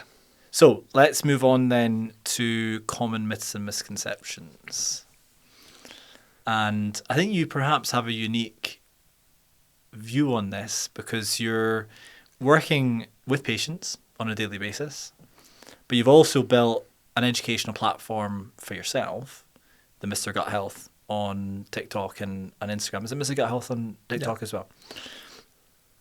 And therefore, you probably get sent lots of content and see lots of content from other people who've got big profiles who basically are just producing content to appeal to their followers, and some of it might be a bit, what is it they say, clickbait type content. So what are some of the things that you see popping up that perhaps are just not very good? There's quite a few, to be honest. I'd say one of the biggest myths is gluten intolerance. I think gluten intolerance is a myth, right? So you have wheat allergy, you have celiac disease, and then you have gluten intolerance or non-celiac gluten sensitivity, right? So wheat allergy affects only around 1% of the population. So to put that into perspective, 5% of the population are allergic to kiwis, right? But I'm not going to tell you to stop eating kiwis because I think they're another amazing food for gut health, right? With the skin on. I eat the whole thing. You can, but the studies of kiwis and constipation, they actually take the skin off. Yeah.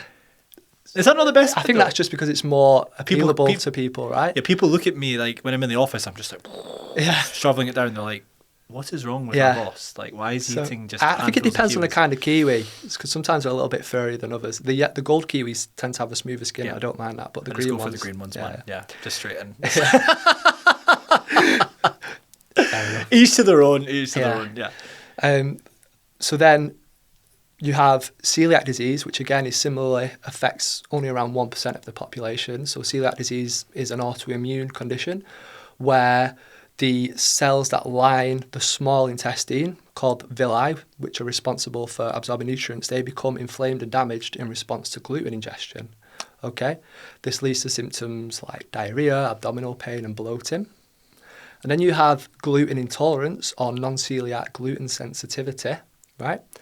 Which is not celiac disease, so you don't get an autoimmune inflammatory response, but you still get symptoms from ingestion of gluten.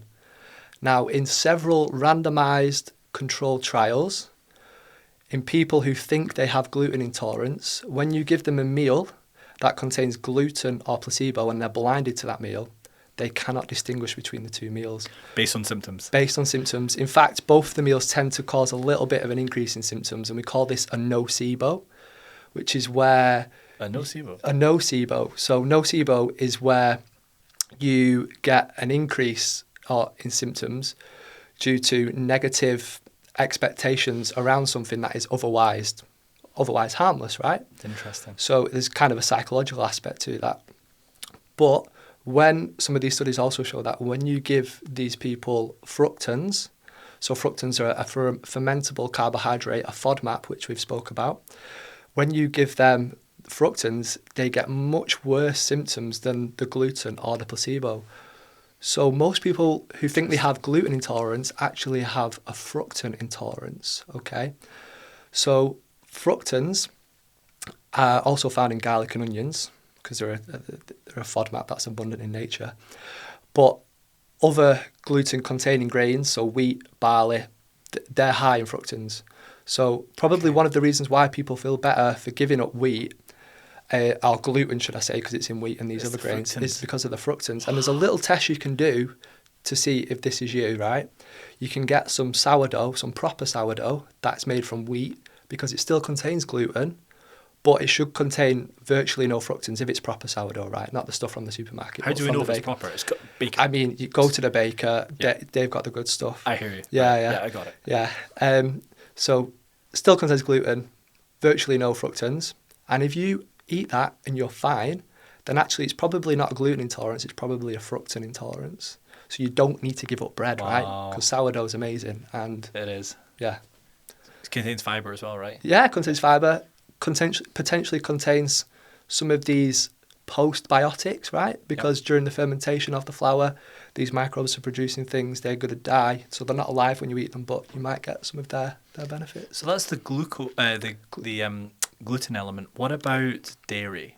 'Cause you mentioned yogurt is great. And I was thinking in my head, well, a lot of people cut out dairy. Is there a story there? The next thing that people cut out after gluten, or sometimes they cut them both out at the same time, is gluten and dairy. Okay? Dairy, because apparently it's inflammatory to some wellness influencers. Actually, meta-analysis has showed that fermented dairy, right, so again, yogurt and kefir, is actually associated with a reduction in inflammation, a reduction in inflammatory markers, like CRP, okay? So it's not inflammatory? No, it's not inflammatory. But there are some people that do feel better for giving up dairy, right? And there's potentially a couple of reasons for that. One is a cow's milk allergy. So they're allergic to the proteins in cow's milk, but they can usually tolerate other animals' milk, like yogurt from sheep or yogurt from goats, okay?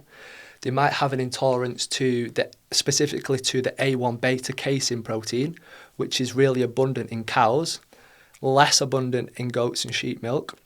But you can actually get cows that exclusively produce A2 beta casein, so they don't produce A1. So Jersey cows, for example, they produce exclusively A2 beta casein. So you can actually try A2 milk or Jersey cow milk to see if you can handle that. Interesting. All right.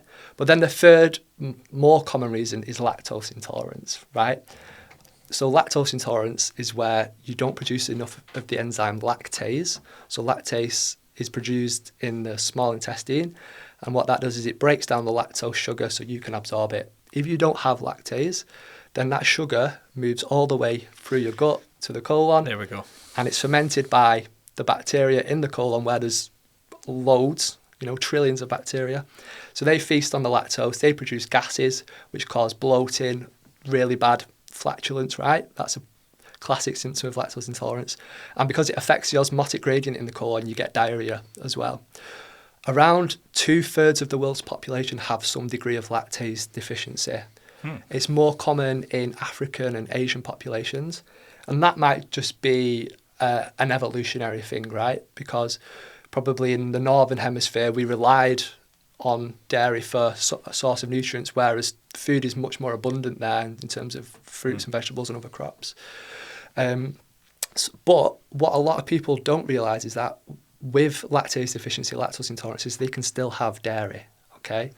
So there's some cheeses that contain virtually no lactose, like Parmesan, and any other aged cheese. So the longer the cheese is aged, the less lactose it has in it, because what those bacteria are doing during the fermentation process is they're breaking down the lactose outside of your body instead of inside your gut. So they're reducing the levels of that lactose. Interesting. So you've got Parmesan, you've got extra mature cheddar, for example, and then yogurt and kefir are naturally lower in lactose while they're not completely obsolete of lactose.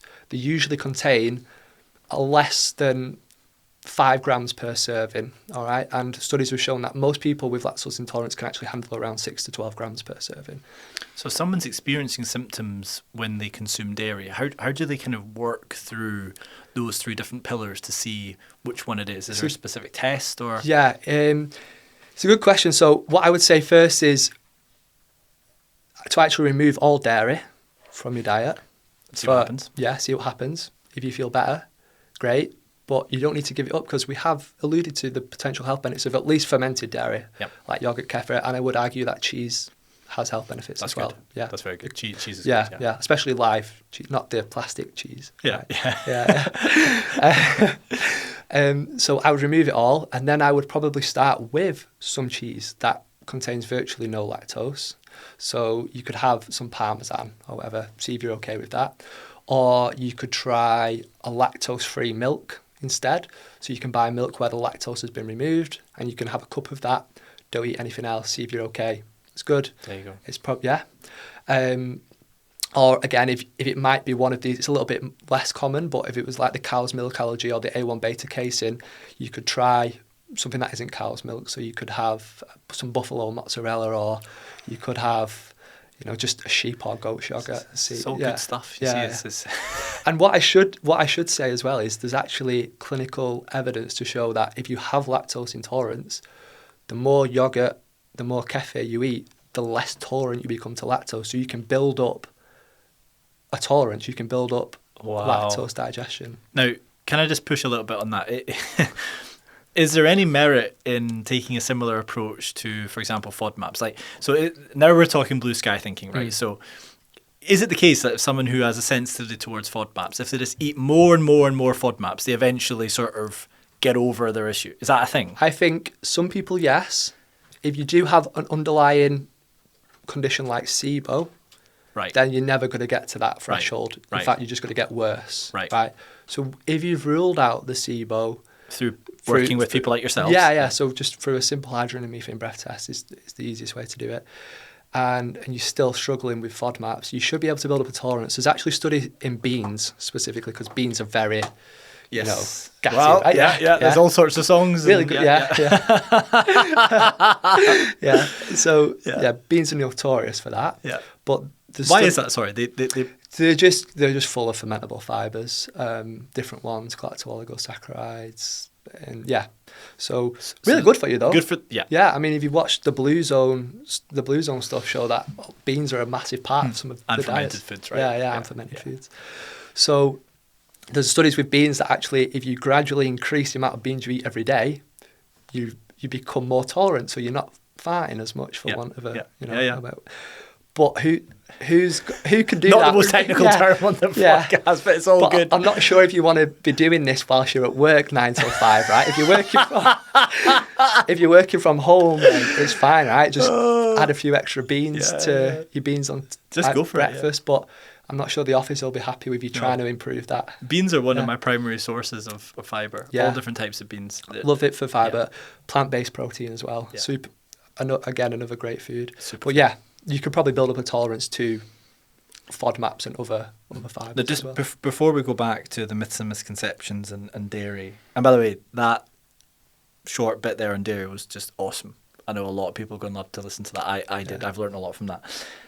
Why is, and this is maybe more of a philosophical question, but why do we not test for SIBO more in the NHS? Is it so actually, back a step again, is it an accepted diagnosis? So, yes, it's a legitimate condition, right? But it's taken a while for it to become legitimate. It was actually first sort of not introduced, but the alternative wellness industry sort of cottoned onto it.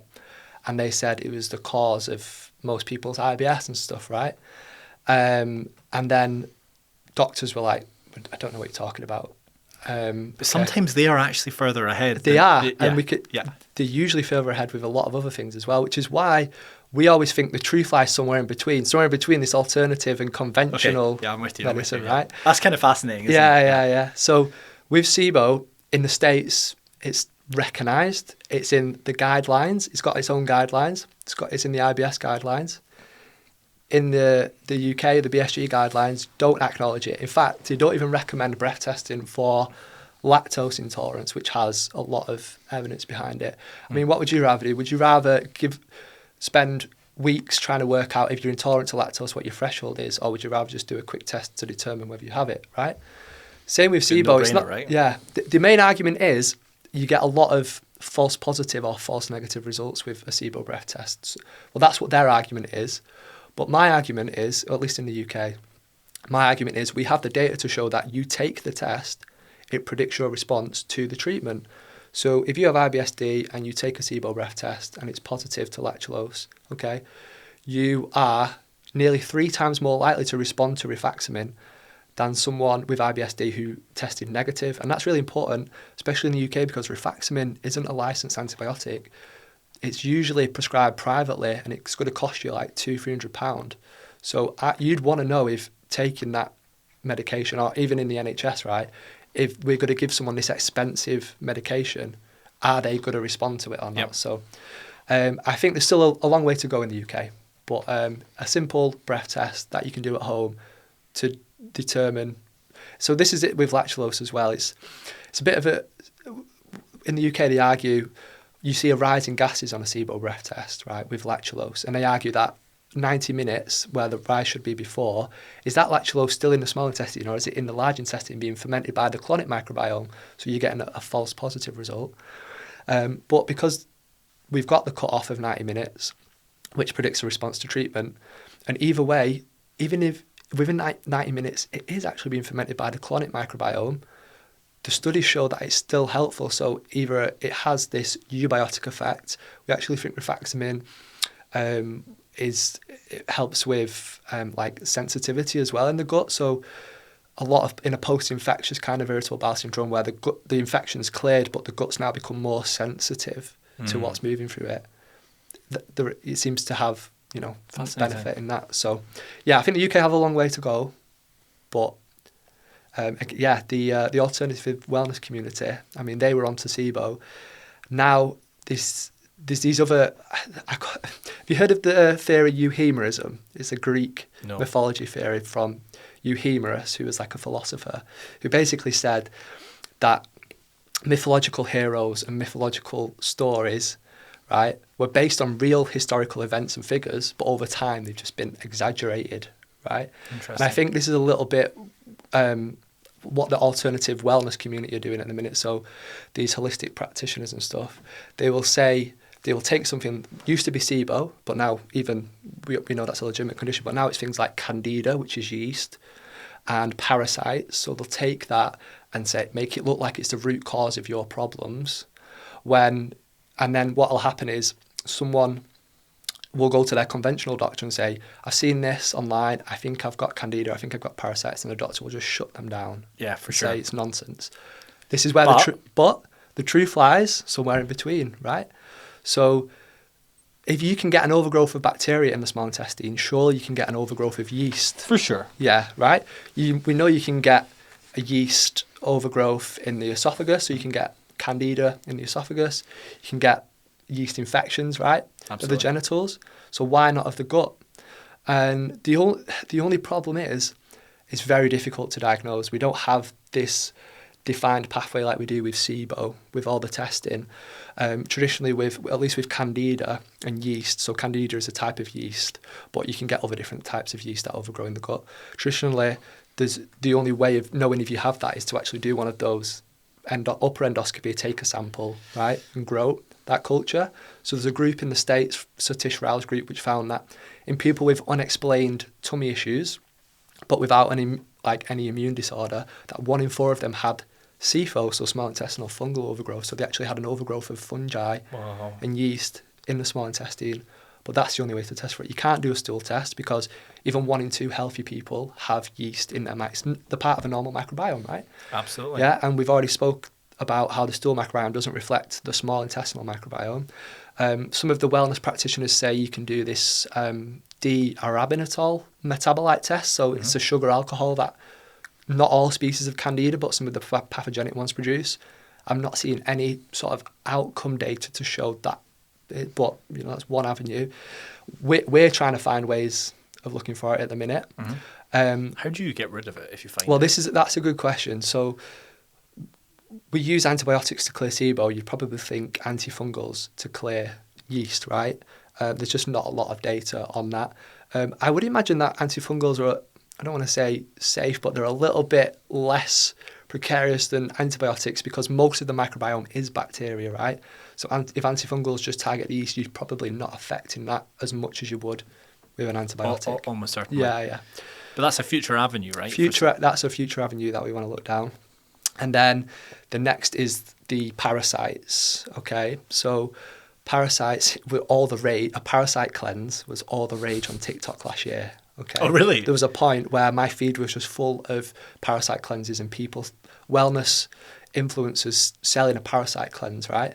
So you buy their 14-day parasite cleanse, okay? But here's the thing, right? So there's different kinds of parasites. You've got unicellular, so single-cell parasites like your Giardia and your Cryptosporidium, okay? And then you've got your multicellular parasites, your helminths, your worms. So they're selling this parasite cleanse, 14 days, and they're posting pictures, probably not their pictures, right? Ones they've taken off the internet of someone who's just evacuated a load of worms or what looks like worms at least, right? Wow. Which is This is what they're showing? this is what they're showing. But to treat, you'll know you've got a worm infection usually because you'll see them in your stool. To treat a worm infection, all you need to do is take literally one tablet. Yeah. One tablet or a 14-day parasite cleanse with unregulated herbs in that probably tastes like shit, right? Yeah. Got to take it 3 times a day. Yeah. Don't even know if it works. It's a no-brainer. So the cleanse was some sort of herbal proprietary blend. Yeah. Obviously unregulated. God knows if they were contaminated with heavy metals and what. But it was all the rage on TikTok in 2023. And just as an aside for the listener, if you see proprietary blend on an OTC supplement, red flag. Big red flag. Huge red flag. I did a Yeah. solo podcast episode on this a couple weeks ago. Do not go near that because it could literally be anything. Yeah. Anything, right? Huge red flag. So what other TikTok things are all the rage at the moment? And At the minute, it's more just people in grocery stores with the tops off shouting at things, and it's the emulsifiers. So it's not just you. It's not just you doing that. No, I don't have. I keep my top on, and it's all positive.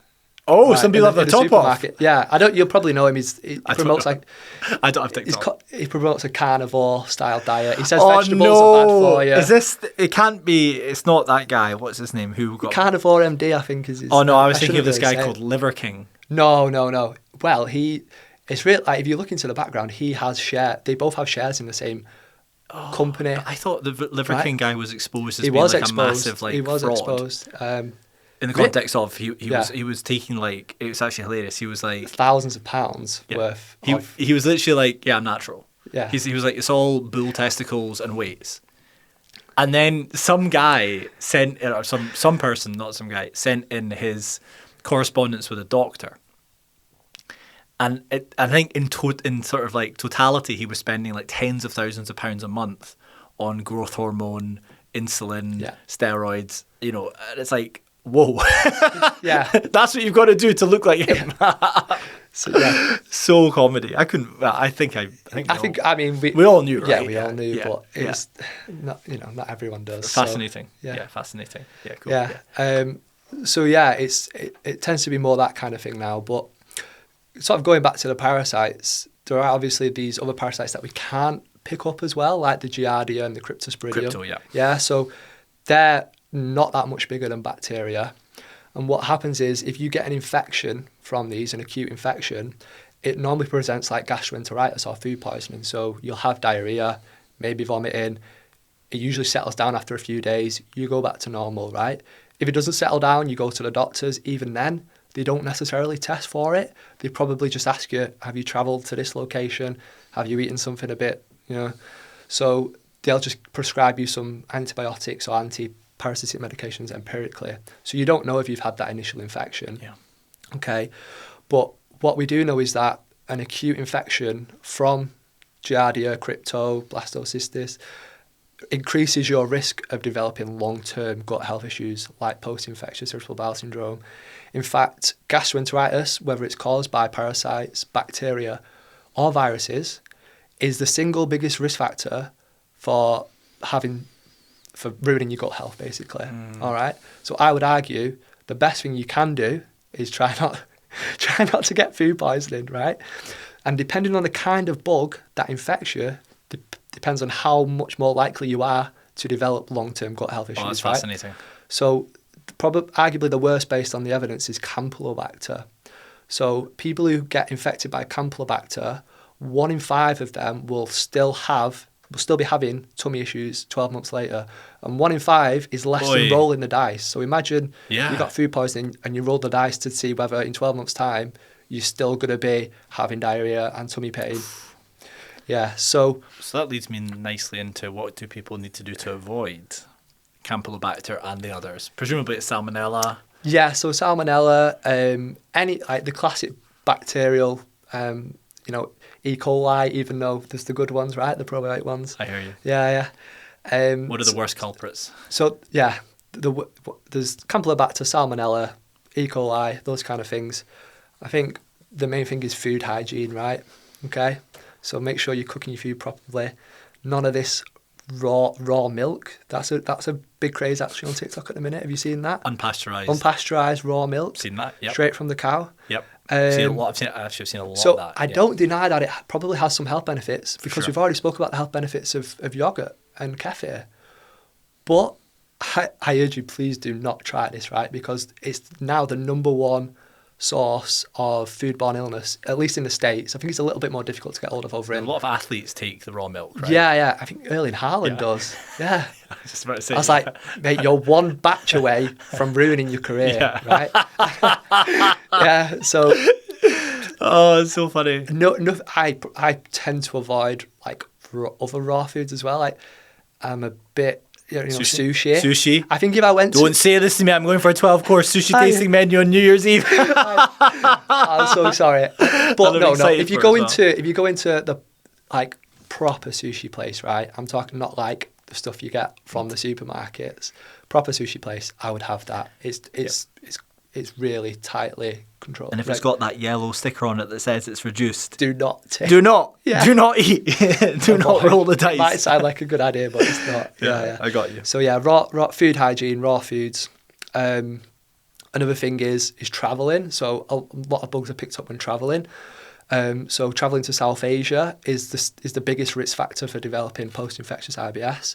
And they think it's because there's quite a high prevalence of like Campylobacter there. Interesting. So being careful when you go away, maybe taking a probiotic before you go to reduce the risk of traveller's diarrhea, taking an intestinal absorbent with you, like Enterus gel. So they work by, if unfortunately you do get sick, or you can take it prophylactically, like Imodium stops you from going to the toilet, right? Stops the diarrhea, but these intestinal absorbents actually stop the diarrhea and remove some of the bacteria and toxins from the gut as well. So they're really good to have on hand. Interesting. Yeah. So take some Enterus gel with you. Enterus gel has been studied in irritable bowel syndrome with diarrhea. Can you just buy Enterus gel off the shelf, or do you have to order it from? Yeah, you can buy it from most like Boots and Holland & Barrett and stuff, and online. So we was part of that clinical trial. Actually, it was a huge multi-centre study in IBSD. And there was we were one of the sites for it, and really positive outcomes for diarrhea and other IBS symptoms. So if you have IBSD, I also think it's something worth trying. So I take something like that, hand sanitizer, because you need to be sanitising all the time before you have something to eat, especially before you put your fingers in your mouth, when you handle cash, that kind of thing. So yeah, travelling is another big one, and then food hygiene. Yeah. Thank you for all of that. And again, you've got lots of amazing content on your social media profiles about this. And I think I saw something as well about dairy at one point. You had a very funny video of someone putting Parmesan on your pasta. Yeah. Well, next time you go and they offer you Parmesan, if you're lactose intolerant, you don't have to say no, right? No worries. Yeah. Only if you're just sensitive to dairy more generally. Yeah. Or Parmesan's from cows, so the cow's milk. Yeah. No, thank you. Yeah, test at home before you. So what's your thoughts on home microbiome testing? I think if you've got money and you're interested, then by all means do it, just to see how diverse your microbiome is. But clinically, it's not going to give you anything useful, right? It's not going to really dictate what you're going to do, other than if your microbiome isn't that diverse, you should probably try incorporating some more of these prebiotics and polyphenols and those things that we've spoken about. I think it's mostly a research tool at the moment. And as I've said, I think it's probably more the small bowel, and the small bowel microbiome, I think, is going to be where it's at, right? Because this is, again, going back to the group in the States, what they've shown is that at least in people with IBS and small intestinal bacterial overgrowth, there tends to be a certain cluster of microbes that are related to these symptoms, like Klebsiella and like E. coli. So that might be interesting to know. But clinically, I don't think you're going to get that much use out of one. So if you've got loads of money for Christmas and you really are desperate to know what's in there, be my guest. But otherwise, don't waste your money. Go and buy yourself something nice. That's a fascinating response. It's very similar to one that I got last week from one professor from University of Glasgow and a consultant paediatric gastroenterologist from Dundee.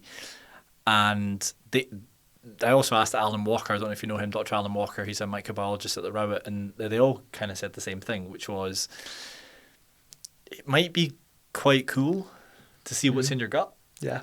from a kind of just general self-interest perspective, but one of the things they were describing as being a real challenge is that some of their patients are bringing in these reports, which you potentially get as well, right? Yeah.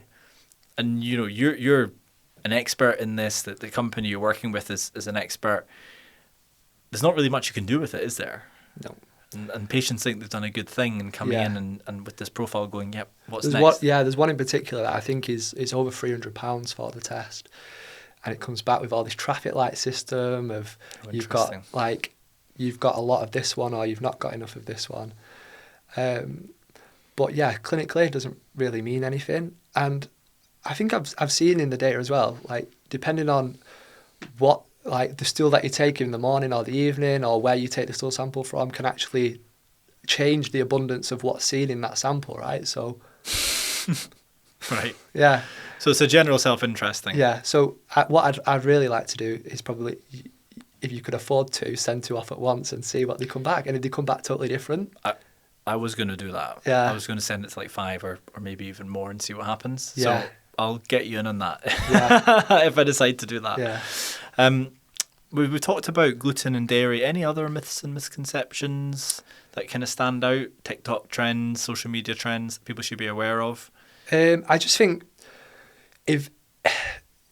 be careful when someone makes it sound, I don't want to say too good to be true, but makes it sound like they've got the answer to all your problems, because they're usually selling something down the line, right? And I'm going back to parasite cleanses here, but they'll make it seem like it's the root cause of your problem, and then they're selling a parasite cleanse. Right. Or they'll say Candida is your problem, they're selling a Candida cleanse. It's like a multi-level marketing scheme that a lot of these wellness influencers do, and it's basically just, they're not interested in your health, they're just interested in their own financial gain. Right? What about these colonic irrigations? So colonics are, I don't know, it's not something I would risk. I mean, the risk of perforation, is a real although risk. it's pretty low, it's a real risk, yeah. right? And there's no evidence to show that really a colonic will benefit you unless you have refractory constipation, and usually it's if you have a neurological cause of constipation, right? Then an enema can help with the feeling of incomplete emptying. So once you've been to the toilet, sometimes you feel like there's stuff there. An enema at home by yourself, it outweighs the risk, in my opinion. For any other reason, I would not do a colonic, right? I don't think there's probably that any real benefit to it. But what is interesting is what we hear from some people is that when they go for their colonoscopy, right? So when they take a load of laxatives and have a good flush out, they feel better. So for a few days at least, right? Because usually what happens, I think, is probably clearing out all those microbes and toxins. So that might I don't know, maybe an area to look into, but I'm not recommending people go away and take a lot of laxatives. No, no, definitely that not. could be very dangerous. Yeah, definitely. But I just think it's quite interesting. It is. Yeah. So colonics, I don't think it's worth the risk, in my opinion. So now, coming to the end of our conversation, could you maybe look into the future a little bit and give some perspectives around how do you see this whole field kind of progressing? And what does success look like for you, for the field more generally and the work that you're doing? So it sounds a bit cliche, but a bit more personalised, right? Mm-hmm. So I always go back to the example of IBSD and all these different potential organic causes that manifest, right? I think what we need to do is have a defined set. I mean, it's a bit biased from me as a physiologist because we love to test, but an algorithm of the tests that you do mm-hmm. that are actually evidence-based and, you know, not like a stool microbiome test, which isn't going to give you any information usefully, but the right tests, then the right treatments, right? And then also following up as well. I think what happens a lot is we always capture the people that have done the test, they've had the treatment, but then they come back. We don't always get the people that do well. And what we want to know is why these people did well and these other ones didn't, right? So I'm with you. I would like to have a bit more, follow up, and I think that can help us to really figure out what works and what doesn't. What are the determinants of success, essentially, right? Yeah, and exactly. Teasing that out. Good. So before we finish, then, should we try and recap? Yeah, We've talked about so much. A lot. It's going to be really hard. It's been an amazing, cracking episode. So thank you. Why don't we maybe just say a few words about some of the big buckets and themes we've talked about today, which might be quite challenging, but we can give it a go, right? Yeah. So let's start with IBS then. So you talked a little bit about how it was once thought of as a disease of the gut-brain. Yeah.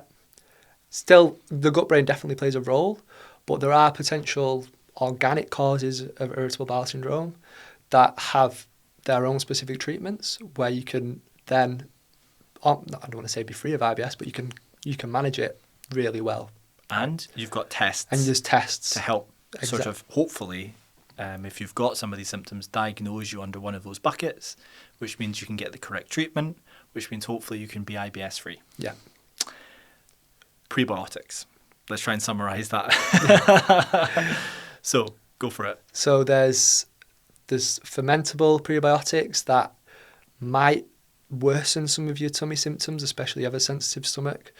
There's the more easy to digest prebiotics that you might want to try, and I think that if you're a healthy person, you might want to supplement a prebiotic.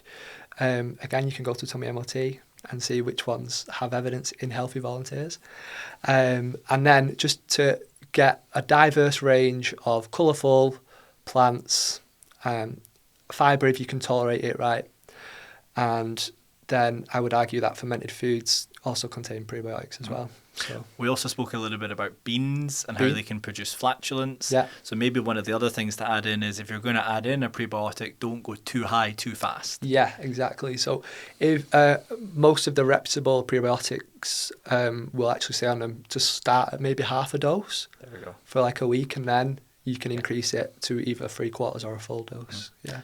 Greek yogurt is awesome. Yeah. Yogurt and kefir. Polyphenols, also awesome. Awesome, yeah. Food for your microbiome. Yeah. Get them in colours, that's great. Emulsifiers, some potentially okay. Some okay, some less so. I'd like to see more data.